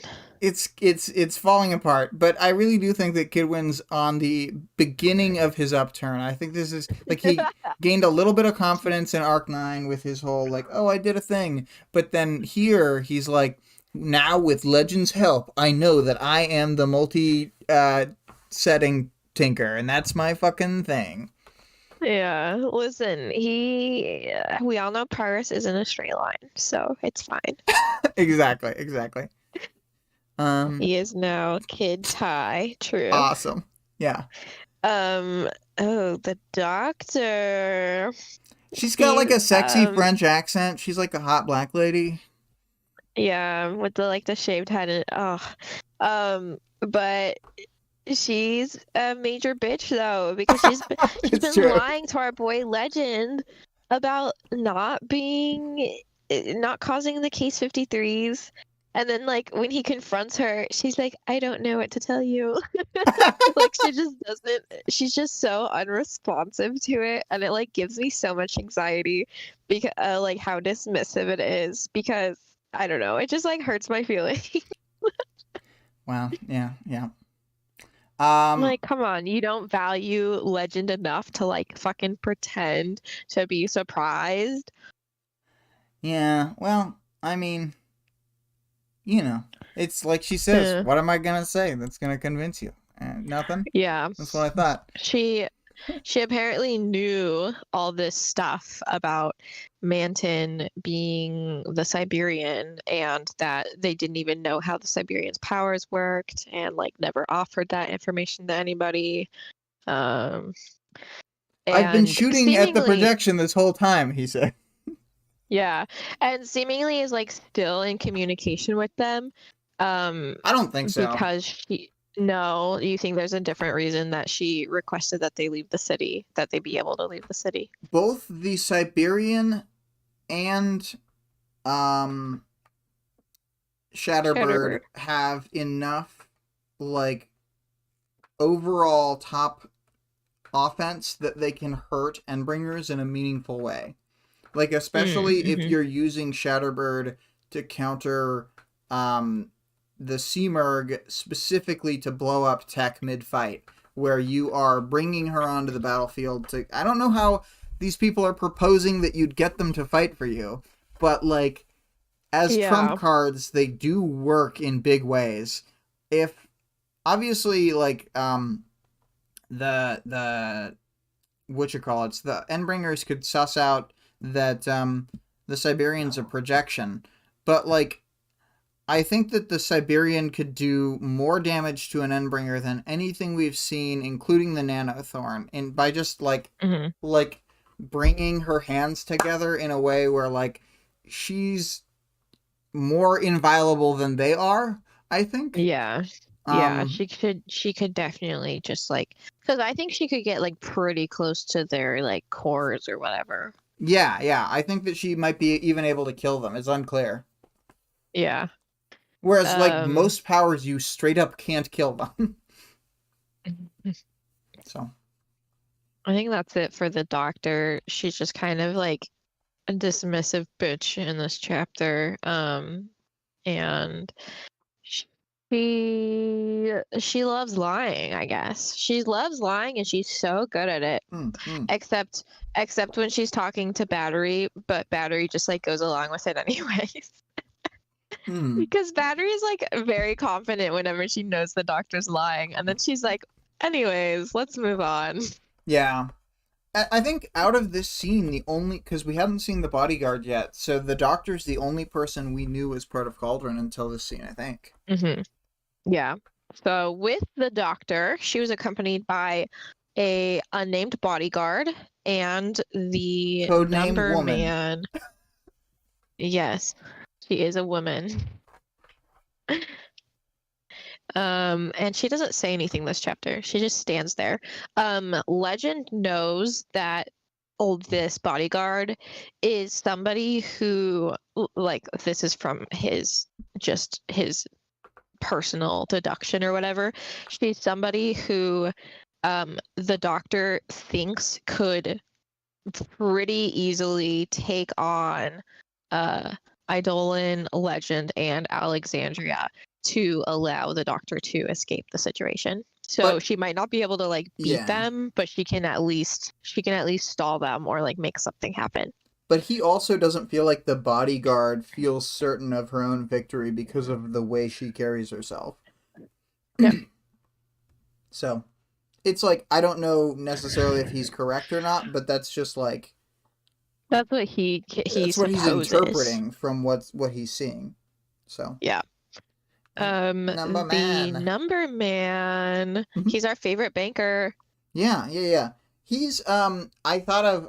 We were midstream, you were talking, and I thought of a name that if he didn't choose a stupid name on purpose, maybe it would have been a better name for him. Archimedes could have been a cool cape name. He could rebrand, because that's the give me a place to stand and a lever long enough and I will move the world. He's a real math whiz. He's a real math whiz. He rattles off all kinds of stats when he's talking about this end of the world scenario. I kind of imagine that he's just Colin Robinson a lot of the time. Like, he looks just like Colin Robinson in my mind. That's really funny. I hadn't thought of that. Yeah. Because I think he does have hair, but I could pretend so he's... Yeah, I could pretend for the sake of humor. Yeah. No, he's totally bald. Well, and I will say that what's her name in Ward who is his wife thinks he's like a total hot dude. Yeah, I know, but I think it's way funnier if... Well, I wasn't gonna say it, Greg. She also thinks that what's his face? Her original boss, Accord. She also thinks Accord is a hot dude, which is really funny. So I don't know if she has the best taste, to be honest. Vale said numero uno, best name. Yeah, numero uno is good. I also will say that what'd you call it? When you you see him as younger, and other people do think he's hot who are not his crazy wife, who thinks But Accord it's is just hot. because of his math knowledge. Because I get it. Like, you know, Well, he's he's like no. he's a Listen, crazy he math was whiz, supposed to and he's be. They rich. they talk about what he looked like, and he's like a moody boy. He's like almost like Oh, a Tumblr sexy man, where like oh my God, he's he's the the perfect Tumblr non sexy because he man. does murder some people, but he's not like murderous on purpose all the time. Hmm. He's safe to be around. So he's like a good Tumblr sexy man because like he can turn it Hmm. off and he's just moody most of the time, but then Hmm. he can protect you from the parahuman menace. Uh, And he has so much money, so yeah, that's good he's too. rich. He's my Yeah, billionaire boyfriend. Oh, but the reason I'm I not sure. thought, oh, go on. I was just gonna say, I'm not sure if he does anything else this chapter besides talk about his amazing stats and then make the claim that, well, the doctor makes this claim, but he obviously agrees that he's the reason they don't need to have human test subjects. It's fine. Yeah, he's used it as an excuse on top of like being a person in the scene. He's like also a prop for the doctor, just as all Hmm. people are. Um, Vale says he can murder anyone, but he only does it on a rare occasion. Yes. Hmm. But I was gonna say the reason I thought it was so fitting that the Archimedes thing is that he enacts the mathematical principles on the world, just as Archimedes was saying, I will physically show you these things. They are not concepts that don't exist, in the physical. I will Hmm. move anything. Um, Yeah. and I think that he does similar stuff. He just gets everything just right, and then he stabs you in the face with a pen or whatever. Um, Uh, so we've got our favorite guy, Dolan. Dolan. Uh, oh my um, gosh. He is described for the first time this chapter out of costume, and Legend very meanly says he looks more like a dad dressing up as Eidolon for Halloween rather than Eidolon himself. He's just like some scrub. yeah, yeah. He he's like I mean, I think he was more central to the story before. I remember hearing about early iterations of him called like Mary Sue, and on top of the power he currently has, or possibly just having all powers, he also had like a field that made people love him or whatever, or her because it was Mary Sue.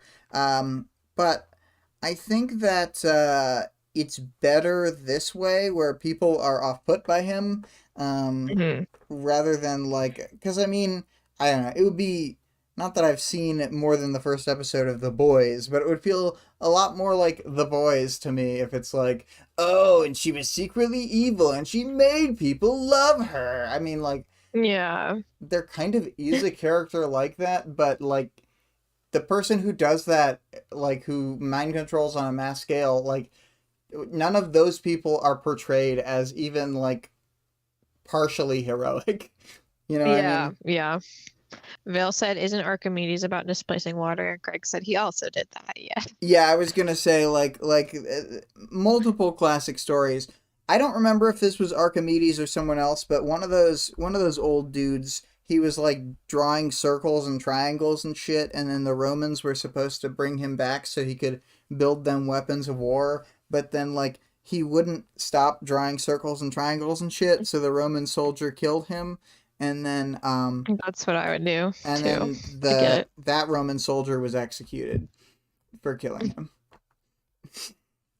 Um, Um, Vale says, Eidolon, I "Oh, feel Vale's like. stepping away for Oh, dinner. go ahead. Bye." Bye. Eidolon, I feel like he's just kind of a quieter guy, but I feel like he also doesn't talk because he's like uncomfortable with what's happening.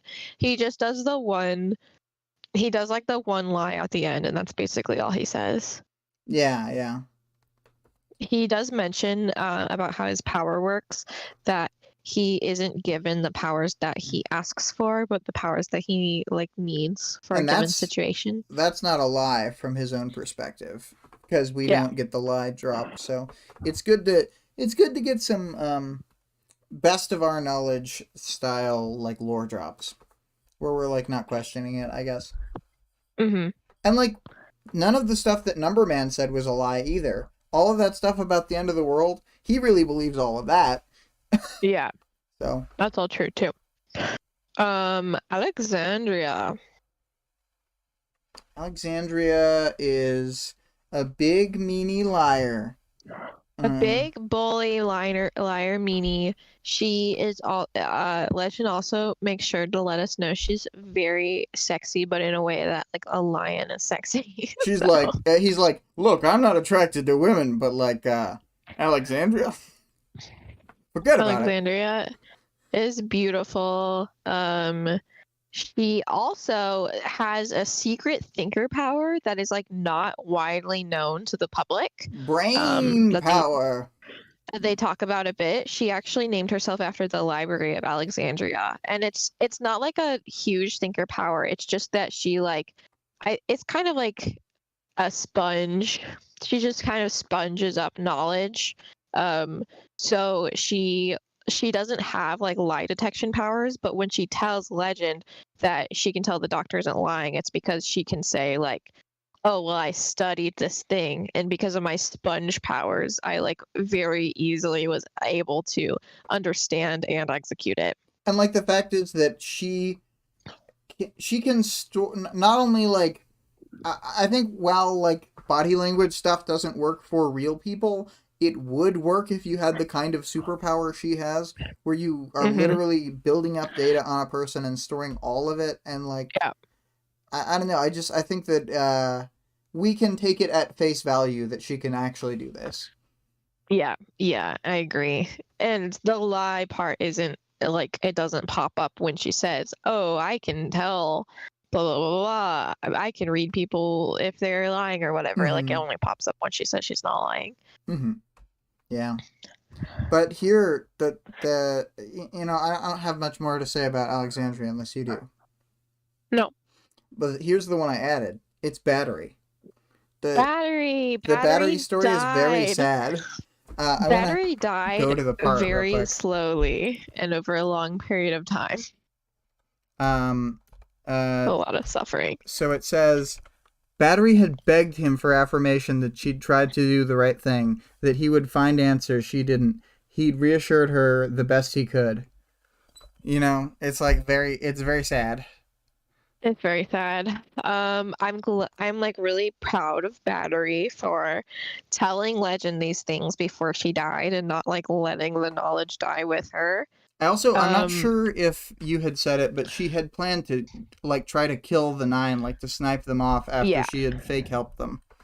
Yeah, she was gonna like fake help them and then hunt them down Arms Master style. She probably actually would have just like teamed up with him or something. Because they've already like worked together before. That'd be pretty dope. She's a pretty cool cape. Yeah, I think that it's pretty sad.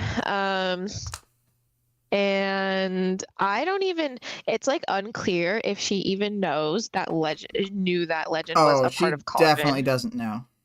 Yeah, like, so like she just that's why it would be more sad if Legend wasn't like Legend is sympathetic to her, which is what makes this like feel okay, I guess. Whereas if he was like Alexandria or Eidolon, I want to keep it semi-consistent on myself, even if I don't care what other people say. So, because it's really easy to switch between them because, like, I don't really know what's right. Because you're saying idol both times, which is, like, kind of the basis of it. But it's just where the emphasis is.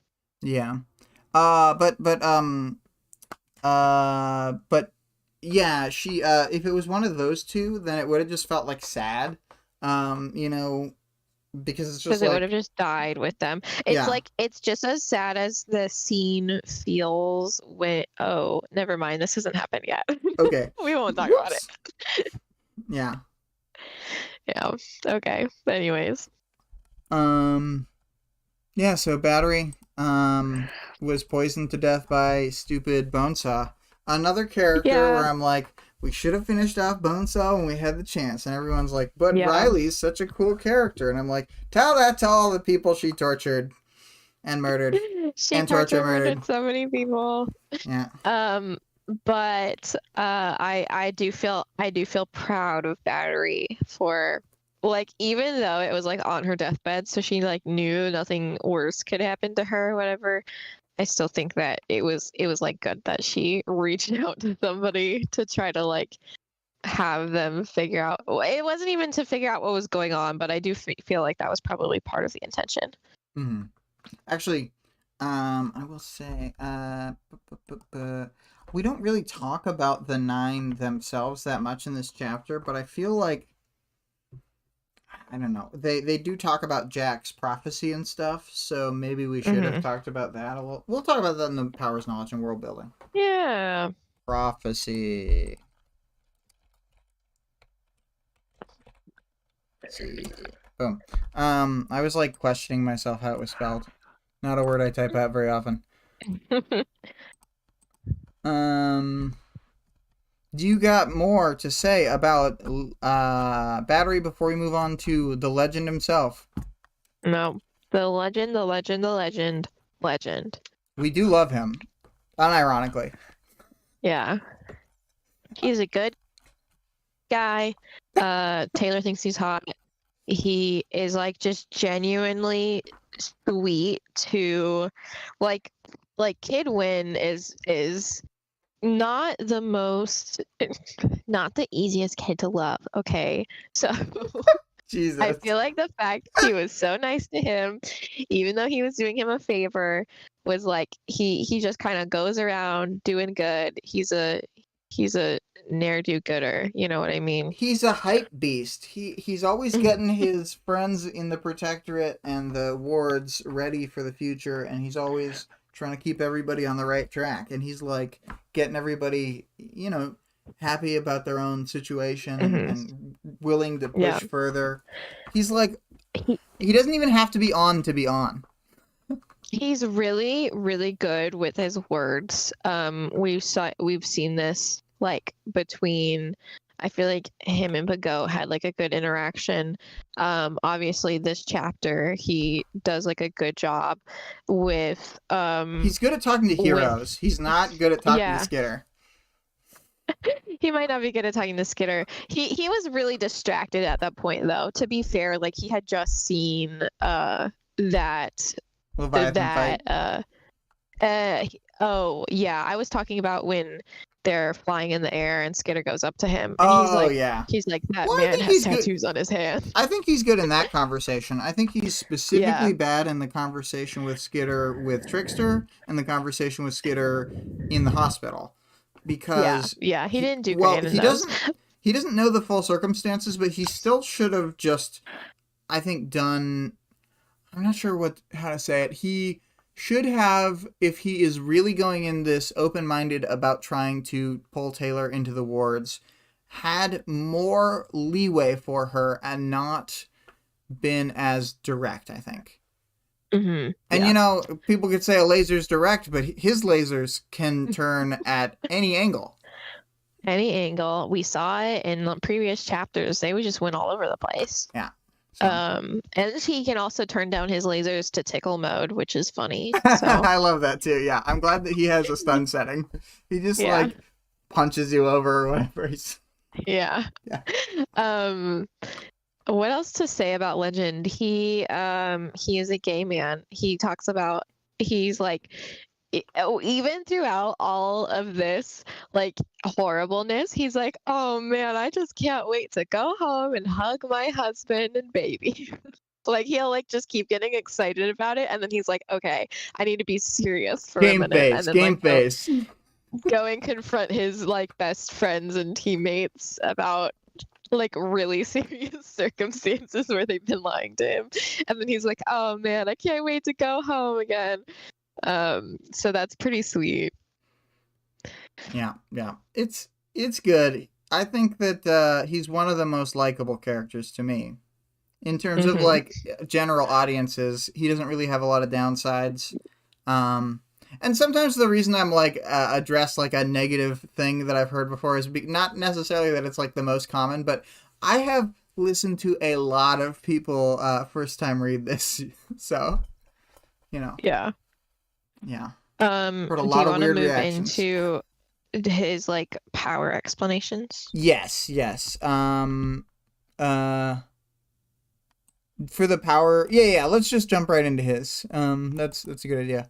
So we're in the powers knowledge and world building mostly. And do you want me to talk about it, or do you want to take a swing at it, Vic? Sorry. Are you Hmm. there? Yep, I can hear you again.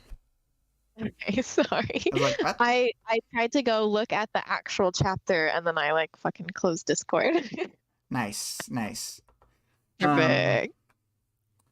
but yeah. Do you want to talk about it, or do you want me to like kind of go in? You can take point on the power stuff because Okay. I'll he starts flying and he's like, when I fly, my head go dumb and I kind of skim the rest of it. So Mm-mm. So you had a similar experience to Legend. You read about his power, head empty. it's just that it's like when he's I don't know. It sometimes when we go into the like specific mechanics of the powers, it's not that I even don't find it interesting, but I'm like, we were like doing something. So I'll kind of like hurriedly read it and not be like super concerned with it. Gotcha, gotcha.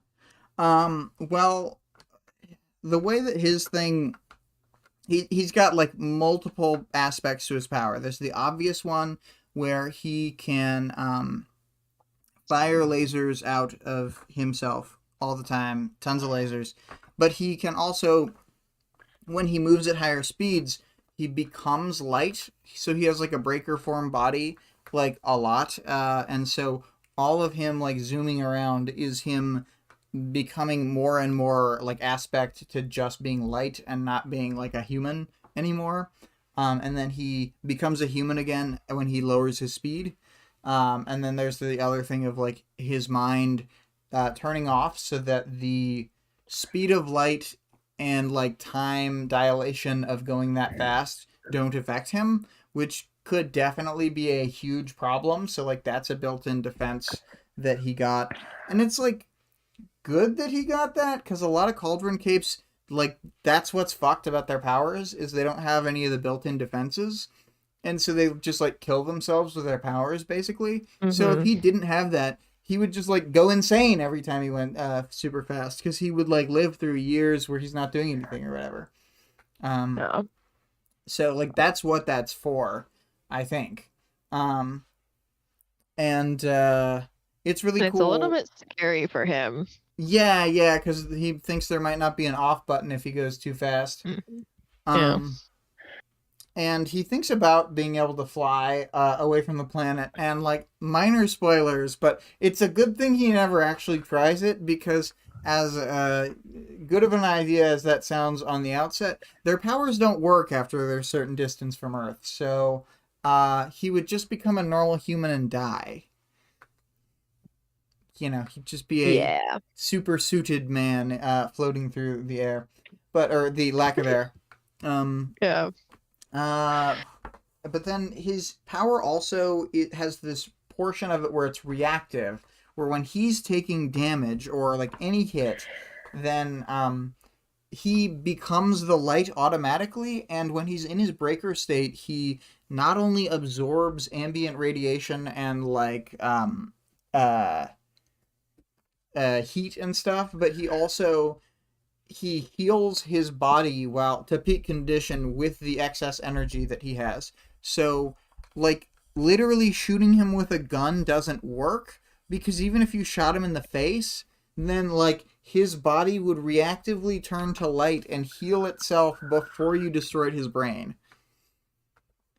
So that's why I say that I don't think that conventional weaponry could kill Legend. I think maybe a nuclear bomb could, but I'm not Mm-hmm. sure. I don't know. I don't know if any human weaponry could kill him. But I do think there are a lot of powers, like not a lot, but a small, narrow band of powers that could probably scatter him or something, like instantly killing him. So don't get hit by those. Yeah, pretty bad. I think one of the things that I like about the powers in this setting too is that they get very like weird and abstract as well as very straightforward. So like his power kind of represents both. He's got the straightforward aspect and kind of the like stranger aspects, well, not stranger classification, the odder aspects of the power, and but he also like could face somebody with some really esoteric power where there's no visual to it, and it's just like this thing scatters apart your being, because there's a lot of like auto kill powers actually. Mm-hmm. It's weird how few capes do die given the number of auto kill powers, but anyway, portals. Portals. Do we, they mention, oh, I didn't mention it, but there's a character mentioned that Legend calls your door maker, Mm-hmm. who apparently makes these portals. Mm-hmm. And they can go all over the place. He mentions that they can go to alternate realities and like other universes and all this cool stuff. So that's pretty crazy. We've been told about Professor Haywire like way early on in the book, but it felt like a throwaway line at the time. And this is, and like they said they could only send like data through, but this is like such a big deal and such a change to the way we kind of like our scope of the world. The fact that not only are there other Earths, but there's an unlimited number possibly, and they're accessible. Yeah, and that they've been being accessed because as Legend either thinks or says to the group or whatever, it makes sense. It makes way more sense that Cauldron has been the ones causing the Case 53s because they are probably just swiping people from other dimensions. And that's why there's no missing reports records that help indicate who the Case 53s are, because they are not from Earth. I feel like that gives us, like, if we like choose to believe Legend, which it makes sense in this chapter because of how right he's been about everything, that it makes sense that like the strange things about the Case 53s, like the fact that Gregor has knows these languages or has this accent that he like can't That's identify. From their background of another Earth that doesn't match Earth Bet.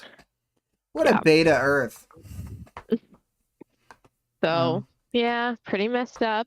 What other info do we get about Cauldron? He gives some details as to why he joined Cauldron, which seems that it's probably a really similar background to what Eidolon and Alexandria have. Maybe I'll just read this blurb here. He'd committed to this because Cauldron was essential. With the rise of the Endbringers and threats like the Slaughterhouse 9, the world was in need of heroes. Cauldron produced more heroes than villains because there was none of the trauma that a trigger event to throw them off. Even for those individuals who turned to crime, Cauldron was able to leverage the favors that were part of the contract in order to guide their path. More superheroes meant better chances for everyone when it came to fighting the Endbringers and dealing with the big threats. It struck him that this wasn't necessarily true. So, I honestly do think that most of that is true. Like, even if that's not Cauldron's main priority, I do think that they are making more heroes than villains. I think they make like gross miscalculations through it though, because we'll see like later that like they intentionally, and this is like spoilers or whatever, but this is not very far in the future. We'll see a flashback where the doctor intentionally lets the Siberian go because she says that it makes more heroes than whatever to have her out there. And I don't think that's true. I think more people are like scared off of like I think it's just as likely that people are like, I don't want to face the Siberian or whatever, or that she just kills a key player. Because as much as you can say like, oh, well, like, and for Shadowbird as a great example, like, oh, well, like really strong capes don't get killed off by Shadowbird. It's like, what if Armsmaster and Vista both had their fucking glasses on and both get fragged. They're pretty fucking powerful, but Yeah. you know, it's not like they don't I get think killed. that's the thing is even if there's more heroes or whatever being produced than villains, the villains that are produced are like usually usually higher grade because of the fact that like I don't They know, have I a feel like you cauldron have to be power, which are pretty good usually. yeah, and you have to be pretty committed to be like, I'm gonna go pay for a power to be a supervillain. Like you have to have money and you have to have like really, really intense drive for like you to want that to be your life, you know? Because like to be a hero, like you could be just some rich teenager, which we will see, like some rich teenager, and then your dad's like, sure, we can get you powers, buddy. Like if that's what you want to do for your career, like let's be a superhero. It's a lot less you have to have a lot less like internal whatever to like want to be a hero versus like paying millions and millions of dollars to become a supervillain. Right, yeah, yeah.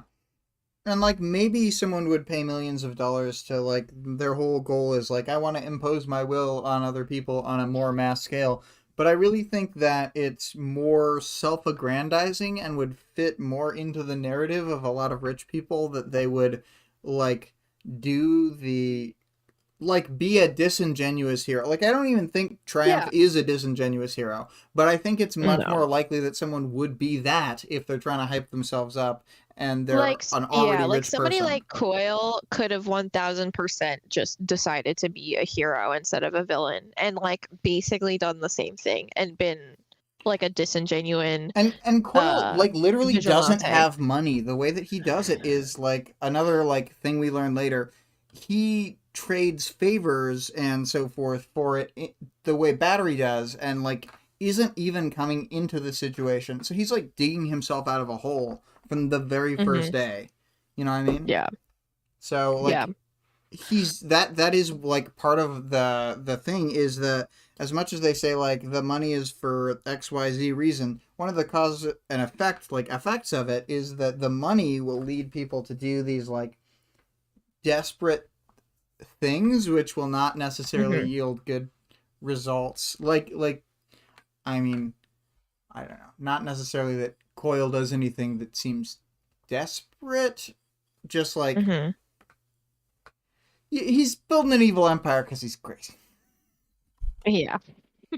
Um Uh, and he loves money. So we should talk about the prophecy though. okay. So if Jack leaves the city, then there's a high percent chance in the 90s that the world will end in 2 years. But their world will end in 15 years, like regardless. So, uh, what's that about? Weird. Super weird. Why does Cauldron know this? And I mean, they don't say that anybody was lying about the fact that they think that it's Endbringers, but I kind of feel like I think they talk they know around that it. it's They lie of omission yeah, here. yeah, exactly. That I don't think that the doctor specifically thinks that this is Endbringers. I think she kind of just says that like they're the catalyst or whatever. Yeah, or that they'll speed it up. Yeah. But, yeah. Yeah, so you should be more concerned if if the world's gonna end on a smaller scale, especially with like the info that the number man was giving them. He was like trying to explain how bad it is. Yeah. And it's like pretty bad. Like what we hear is like the best case scenario is fucking terrible.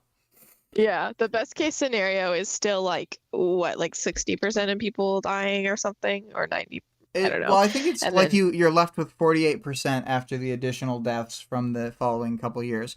But it's yeah. like it's also a scenario where it's like do you know you might not know this example, but probably your sister does. The physics example of like in physics, a cow is a perfect sphere of equal density throughout. Because like you have to, for a lot of physics problems, like really dumb down things to like get it to a level where we can calculate. Um, Mm-hmm.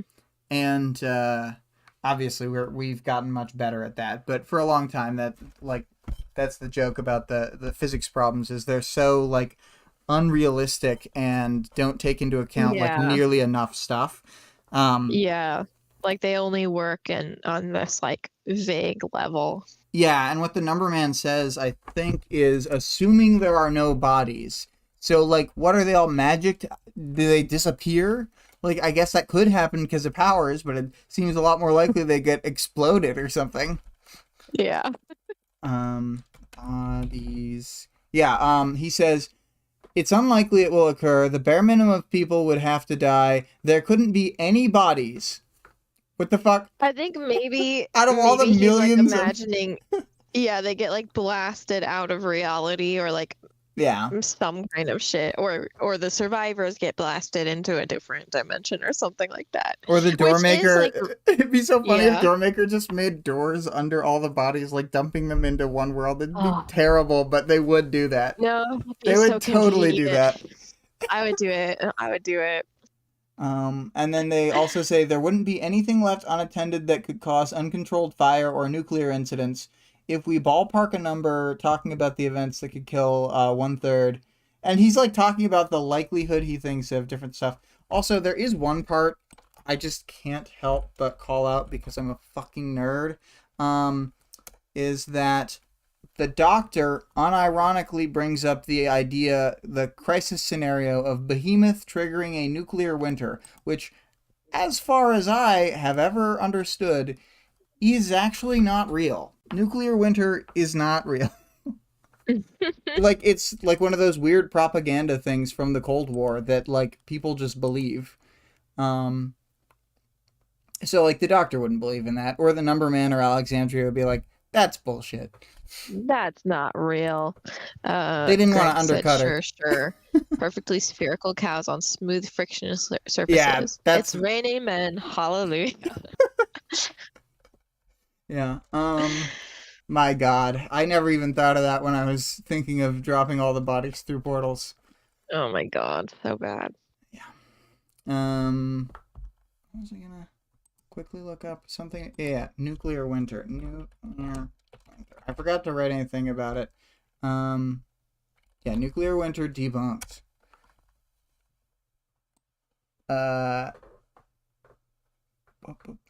As nuclear devices need not be detonated to ignite a firestorm, the term nuclear winter is something of a misnomer. The majority of papers published on the subject state that without qualitative justification, nuclear explosions are the cause of the modeled firestorm effects.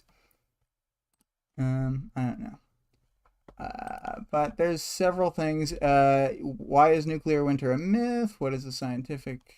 Yeah, there's tons of stuff. I should have written something up on it because this always sticks out to me when I read it. And I know it's like Wildbow can't know everything, but this is one of the things that I would actually go back out and switch, just because like the nerds in this specific audience, a lot of them are going to know that nuclear winter's bullshit.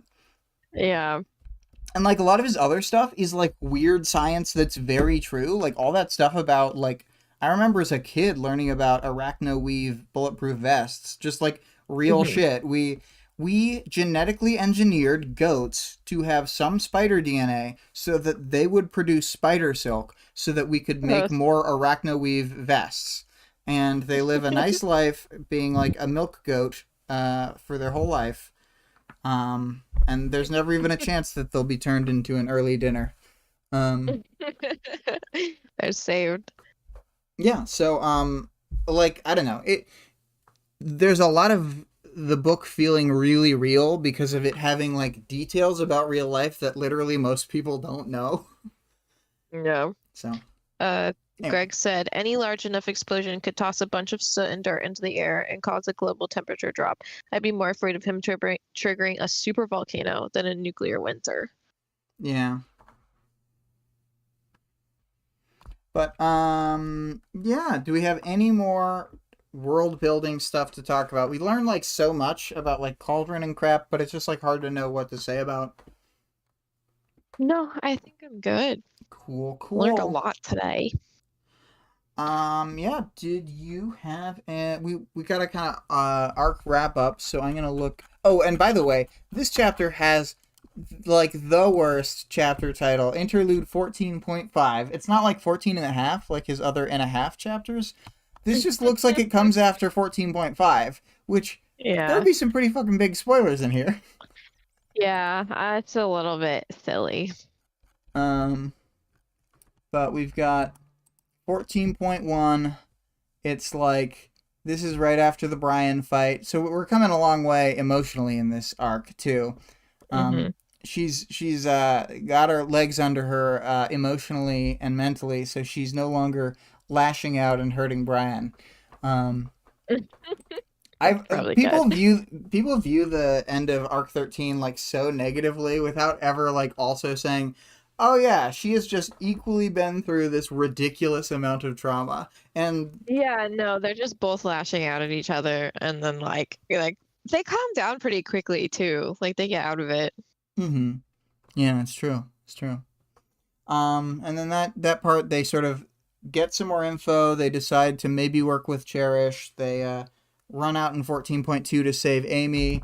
Then they like fuck up big time at the end. There's a lot of this is like the rest of the book will have lots and lots of action like this too. Not that Hmm. there hasn't been action, but I feel like percentage wise, like the earlier chapters have way more like walking around as Taylor and talking. Um, Yeah, I agree. and then yeah, they try and warn their friends, and they have a saved Amy with them. They try and run back to the group. They reason with Amy, to the amount that you can. Uh, Hmm. oh, I should be going through the chapters.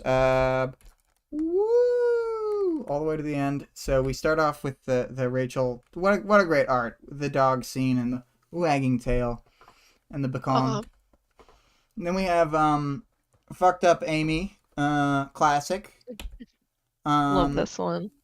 and then so we've got to the point where Amy's with them and they encounter the heroes. The heroes like, you guys suck, but here's an earbud.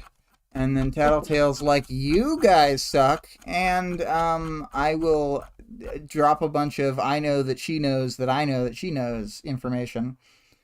Hmm. Then Bug, so that Taylor can fly up and fight above the fire bombings that we knew are coming. The dramatic Hmm. irony was ruined for Skitter because now it's just regular plot Now it's instead just of regular dramatic. irony. Yeah, it's regular irony.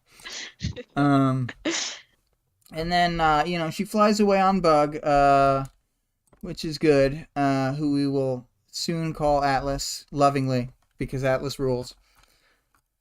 I feel like they're doing they're getting right back on the saddle after arc 13 when everything went super wrong, and I don't feel like they actually are that much more like crazy or ruthless at this point. Like that's something that a lot of people highlight is the like, what do we become when we fight them? I actually don't think she changes as much as other people say. I think she kind of shows her real self a bit more than normal, but I don't know. It's fine. But we get this awesome picture of Weld. I love this one. We'll linger on it just a little longer. I Um, love him with his knife hand. yeah, knife hands. Knife And hand. I like your idea of Crawler and like how we kind of can't see him that well. He's like far away. Hmm. Then we got Grody Victoria. Um, Hmm. I was actually a little surprised that you drew her at all. I didn't Yeah. think you had wanted to, but Yeah, I didn't want to show the acid burns, but this is after she's all bugged up, so she's good. yeah, much like a famous Kingdom Hearts quote where Sora yells, "It's Goofy." They put, or Mhm. maybe he yells. I think it's about Riku. They go, "It's Riku." They put bugs in him, referring to computer viruses because they're within a computer at the time. But in this case, it's Victoria. They put bugs in her. True. Um, and then let's see here. Then they're searching for the 9 again, and they're like, "Oh, that Amy. We wanted her on our team. It's just not gonna happen. Um, uh, Things are getting more and more bleak. Every fight is like fucking desperate, and they're fighting all the time. They're running away. The Bakuda bombing happens, and it's very successful. Way more successful than I expected, frankly. Mm-hmm. I didn't even believe Crawler was dead at first. I just like was in disbelief that they could kill him with what they had at their disposal. I thought maybe Amy could kill him, but then we go on. There's this like legend flying about thing, which I never would have imagined you making this. Not that I think it's like a bad image. It's just like it's the same thing that Vale had pointed out with the boats across the water. It's like you find these really great moments that would like never have art of them made if you weren't making it. And Yeah, yeah. I like to do that too because I kind of want to fill in some gaps, you know what I mean? Just little cute moments. He bursts out the ceiling and then Taylor follows him. And then he does lasers, tickle lasers all over. Tickle. Then we get like one of the most evocative scenes in the book of the crazy miasma rising, and then like this nonsense. She's like, look, you can trust me. Just shoot me in the face. Yeah, I showed our coworker this, and the reaction was like, "Ugh, that one seems really morbid." At a certain point, Oh 'cause my it's like god. little girl with the gun in the face and the like redded out X. But I was It's showing even it. more morbid than you could imagine. Yeah, I was showing this to explain the art that I had made, which is of course the classic. Mm-hmm. My favorite It's very good. My favorite detail that was like unintentional, but I'm glad it happened, is that I had made their figures once before I made the miasma, and I didn't realize that I would be making it as like more solid blocks of texture. So I was like, I kind of just have to Mm-hmm. put it over them. So I had to redraw them, but I had, instead of being like speckle drawn like the rest of their bodies, the Mm-hmm. knife that Jack was holding was a like it was meant to look like an item from Kingdom of Loathing, the pig sticker of loathing, which is like this really powerful knife. So it's meant to look like that, which is, um, it doesn't fit the game's theme of being wacky. It's just like really like ominous and like violent. Mm-hmm. And yeah, the mist is obscuring his like little knife, which was the only solid thing about him previously. Cool. Yeah, yeah. I love this. And then moving on to your next art, but like sort of in the gap, there's the whole sequence where they try and test Taylor's morals, and every time that Taylor sees like an atrocity, it does wear away at her, but it doesn't like make her more directly evil in some sense. She doesn't start like crossing the line more. It's almost the opposite. She starts being more cautious as like time Mm-hmm. passes, and I think that's uh interesting and important to highlight. Um, Yeah. that she's not just like more reckless. She is more jaded. She does feel weirder and can't like handle her own emotions really.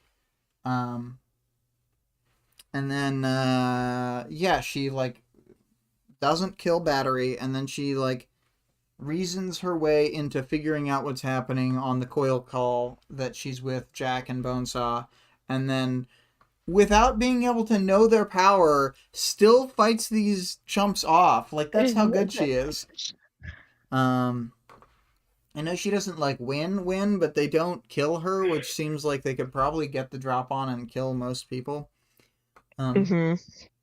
But yeah, we get to the school, and we have like a trap-filled death school, and then you see the confrontation between Amy and Jack, which is like a whole thing, and you get creepy little Bonesaw laughing. And this is like this, not that it's not all the dark heart of stuff when you've got the Slaughterhouse 9, but this part and all the plastic surgeries And the skeletal frames, to me, are the worst parts in terms of Yeah. the things they do. Yeah, the skeletal frames are pretty bad. Obviously, Brian is also one of the worst, like, possibly the worst thing they do to an individual, but the Mm-hmm. plastic surgeries and uh, the what do you call it? The anytime when they're doing stuff to a whole bunch of people, it's like an atrocity on a bunch of people at once, which is like Yeah. almost inherently worse. Like there's orders of magnitude. You can like count different worse than deaths as like whatever. You can start trying to do like a calculus there, but it's usually just worse when more people are hurt. Because it's still really, really bad. It's not like not an atrocity to happen to one person. The plastic surgeries. So things get very intense and oh, whoops, and like gross in these chapters. And we get the action scene in the school. I think is like kind of incredible. It's like I said during that chapter, like one of the only things that I think Jack does that's cool ever is when he leaps out of the doorway like he does, barrel rolls, and just immediately starts slashing out. Like that's actually cool. It is physically impressive Yeah. with the like hurtling through the window like that. Yeah. And then Bonesaw is just fucking uncatchable for Taylor for various reasons. But anyway, moving on. We've all felt our darkest moods, and now we get to some lighthearted comedy because before this grim scene, we got to see some hilarious Taylor kisses. Mm-hmm. And you That know, was nice. we got some up close whispers and head touches and stuff from Amy, so that probably helped you out. Oh yeah, and the thing that had been highlighted, I did just I went off like I was Rachel, like, don't kiss me, you nerd. Oh my god. Yeah. That scene is like, I feel like it's like the perfect amount of like, haha, you idiots thought you were getting fan service, but like it kind of is. It just is anyway. Yeah, it's both. It just is. It's both, and I appreciate that. Yes. And then, you know, we're left with the grim reminder that Jack has escaped. And that, like, if these guys can have their choice between helping a friend or torture murdering a former friend, they would much rather torture murder someone. Mm-hmm. Yeah, Jack and Bonesaw just bring a level of, like, fucked upness that just isn't there. Like, even with the other 9, like, I think, like, maybe Mannequin kind of tortures people in a way, and, like, but, like, it's just like those two in particular. And a lot of people are like, oh no, not getting eaten alive. But I'm like not that worried about getting eaten alive compared to anything Bonesaw can do to me. Literally anything Bonesaw could do to you is 1,000 times worse than getting eaten alive. Yeah, because she has like specific different plans for everybody. So it would be something that you never even thought of. And she likes to keep them conscious inside because she's evil. Yeah, exactly. She super doesn't need to do that, but she just chooses does to it every anyway. Time. Yeah. No. What a fuck. But then we got the denouement chapters we talked about here. I think they are a nice light at the end of the tunnel. Because not only are we ending this arc, but I would describe 14 as the end of a larger story movement, which starts either with 9 or with 10. I kind of view 9 as like an epilogue to the first section. That you would, like, if you were to make books of these, like, it would be in the first big tome, and 10 through 14 would be the next big tome. So, yeah.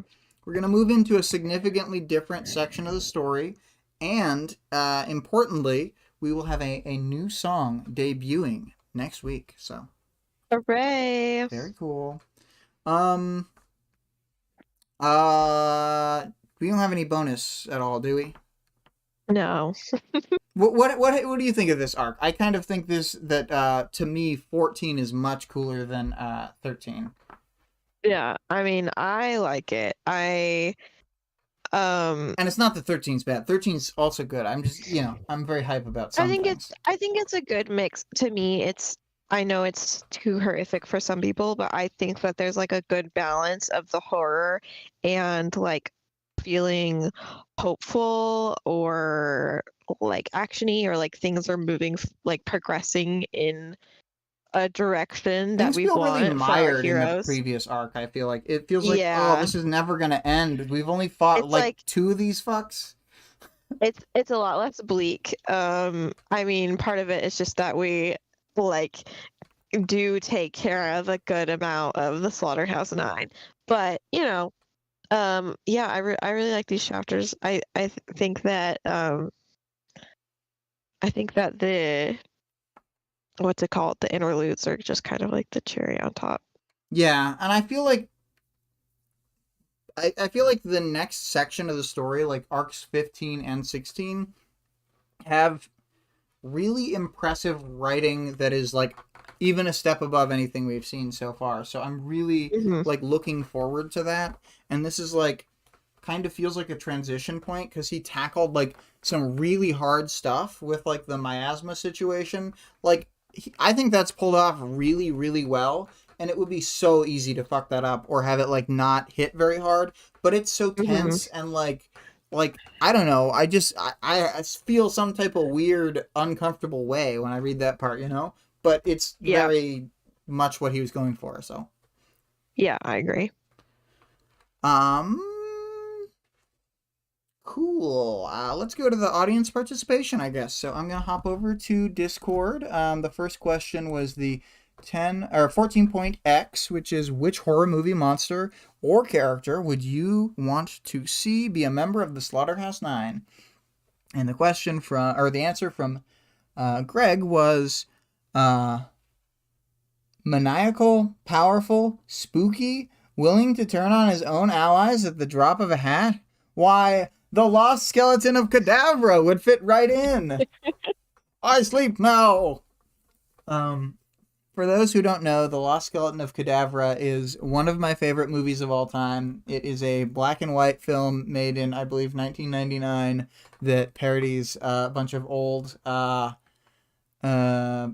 B sci-fi movies from the 40s and 50s, and it's quite stupid, but very, very funny.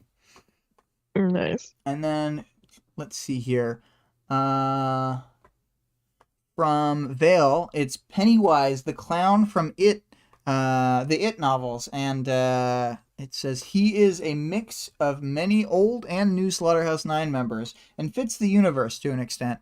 Yeah, he's like a weird dream monster. I don't think he can actually Yeah, shapeshift, but he's like Chuckles and Nix mixed together almost. I was gonna say I And agree Cherishish? with Pennywise. He's yeah, he would be really fun in the group. I think he'd fit right in, unfortunately. There is this character from the movie. So the movie Triangle is like one of my favorite horror films, and slight spoilers about it. It's kind of about time loops, but in it, the main character finds herself in many different situations, and like obviously goes through like a crazy character arc, and like it's like what fucked up thing are you willing to do to get out of this time loop? So that character, I think, would be like the main character from Triangle would be a cool character to see in the Slaughterhouse Nine, in that she is someone who, depending on the circumstances, can become corrupted and like doesn't necessarily like to kill, but is definitely just like fully ready to kill people. And Mm, like she dresses herself up in the trappings of a horror movie monster throughout a lot of it because she's going back through these time loops to people who know who she is. Um, hmm. so like I think she'd be a great Slaughterhouse Nine member, and her power would literally just be the like time loop to X amount of time in the past kind of thing. And she's like barely able to effectuate any change. Um, it's So it would be like a parahuman power where it's like any victories you find will be the most Pyrrhic of victories. You will not be happy with the outcome. So, and Very cool. now that I think about it, there is a character with a very similar power to that. Fierce, who can step backward in time. He's just not like totally evil pilled. Yeah. And then do you have any others that you think would be a good movie monster? Because you watch a lot of horror movies. That's the thing. Yeah, but I feel like I see less with monsters. It's more like ghosts just a because, lot of the time. Yeah, they're like ghosts and stuff, more like supernatural or like realism ones. But I do really like the monster from It Follows. I just don't think that it would be able to thinking about that participate. too. Yeah, because only the victim can see it. Yeah, only the victim can see it, and it like has to like be following people. So like they wouldn't be able to be with the Slaughterhouse 9. If it was maybe like projection power, I feel like that would work. Like it. Yeah, but I find that monster to be incredibly scary because whenever I watch the movie, every time somebody walks towards me, like the next week after, I'm like, oh god. It is like really scary that like anybody that you could see like walking towards you in an area could be like coming to get you. Yeah. Let me think. What would be? I'm trying to think if there's any other, because I don't watch that many horror movies. I watch a lot of ones that you say. I kind of feel like Pennywise is perfect because he's so fucking scary, and oh man, the clown from the clown from Star Trek Voyager, where once you're in his like holodeck or whatever, like you go into these like stasis pods and it puts you into like a VR, but it's like you die in the game, you die in real life. But he's like an evil clown within that context. Oh god. And there's kind of a parahuman who can do something like that, where they like put you in a box, and then within that realm, you like they have complete power over you. It's just like a minor character from Ward. Yeah, Voyager clown clearly has a shaker power. Exactly. Yeah. Anyway, moving on to the oh, and the other thing is, in The Good Place, Doug Forsett, like the best human or whatever. The actor who plays Doug Forsett plays that evil clown. So, that's funny. Yeah. 14 point Y, which silly thing would you do with a bunch of Numberman money? Greg said Worm, the animated series. To which good answer. I think that's like maybe my identical answer. 2 + 4 × 5 says, I attempt to stop a certain worldwide evil organization from destroying innocent people's lives. Fuck Nestle. Yeah, I would. Good. Sadly, I'm not sure that's silly enough to qualify. That's too helpful. It's too helpful. I think I would have to develop a cruise ship that isn't damaging to sea life, and then I would live on the cruise ship. That'd be dope. Because I want to live on a cruise ship so bad. I know you've said you might go on a cruise, but I would maybe look into just how destructive they are. It's more than you think by a huge factor. They're horrible. I like the idea of a cruise, but I just can't do that. Oh, wait. I changed my answer. I want to create a cross-world, like a complete around-the-world train, like in Snowpiercer. Snowpiercer. Awesome. I want to make a Snowpiercer train, and it can have the same qualities of a cruise, obviously. Yes, good. And then the other answer is, I think this is funny, from Vale. Buy X and rename it Twitter. Good. Yeah. Good pick. I want to give an answer that's not just stealing Greg's answer. I would, and it can't be too helpful. That's important, because otherwise we just be utilitarianizing the conversation here. So, what's really silly? I want like a really, really huge bounce house. I want like a bounce house Oh my world. God, that sounds so good. Actually, wait. I would love that. I want like a mega version of the Wings Center. And for anybody who is not from the region we're in, I want a mega version of the train car from Infinity Train with the like children's play area. I want that for Yes. adults. I want an Yes. adults Just foam like a Nerf giant play ass area. play place, like a giant ass McDonald's play place with like No kids really cool allowed. stuff in it. No kids allowed, obviously. Um, and it's so big that you like are usually alone, but then you like run into other people. Yeah, yeah. And I need net flooring. I need to be running on like what are taut nets. That's Mhm. important to me. It made me good at running over like difficult terrain, let's say, when I was a kid, is or even into adulthood, because I would just like love that stuff so much, and I would like be climbing on rocks at home because of how much I loved the. I don't know, really inspired my life being in those play places. So the question for 15.x, Carol, great mother or greatest mother? I actually don't have a question ready, but we have 15.1 and 15.x in the next week. Do you have any ideas for those, or should we just think on it? I mean, this is like bleak, but I'm curious as to how everybody else would react as the parent of this situation. How would you react as Carol? All right, boom. Yeah. I'm putting it as the official question. Okay. And we are more or less at the end. Do you have any final thoughts before I read the links and such? Nope, go for it. Okay, so I'm going to turn on the music yet again. And let's get this over to a nice legend as we outro.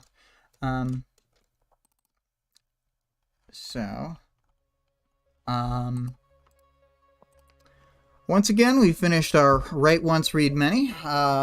The music used in this episode for the final time is Infestation by ScarlettXOX.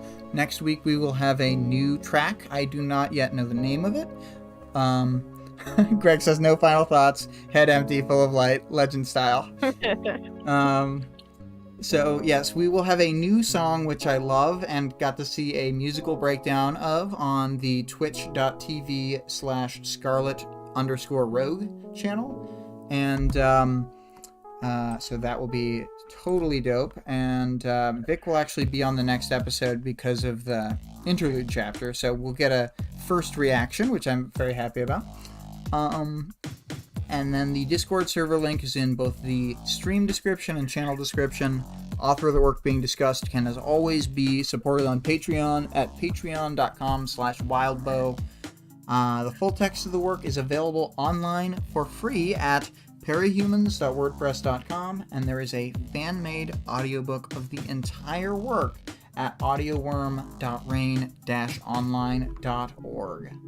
So, yeah. With all of that spit out, I think we're going to say goodbye. So, say goodbye to them one last time. Goodbye, goodbye. Goodbye, goodbye. Bye.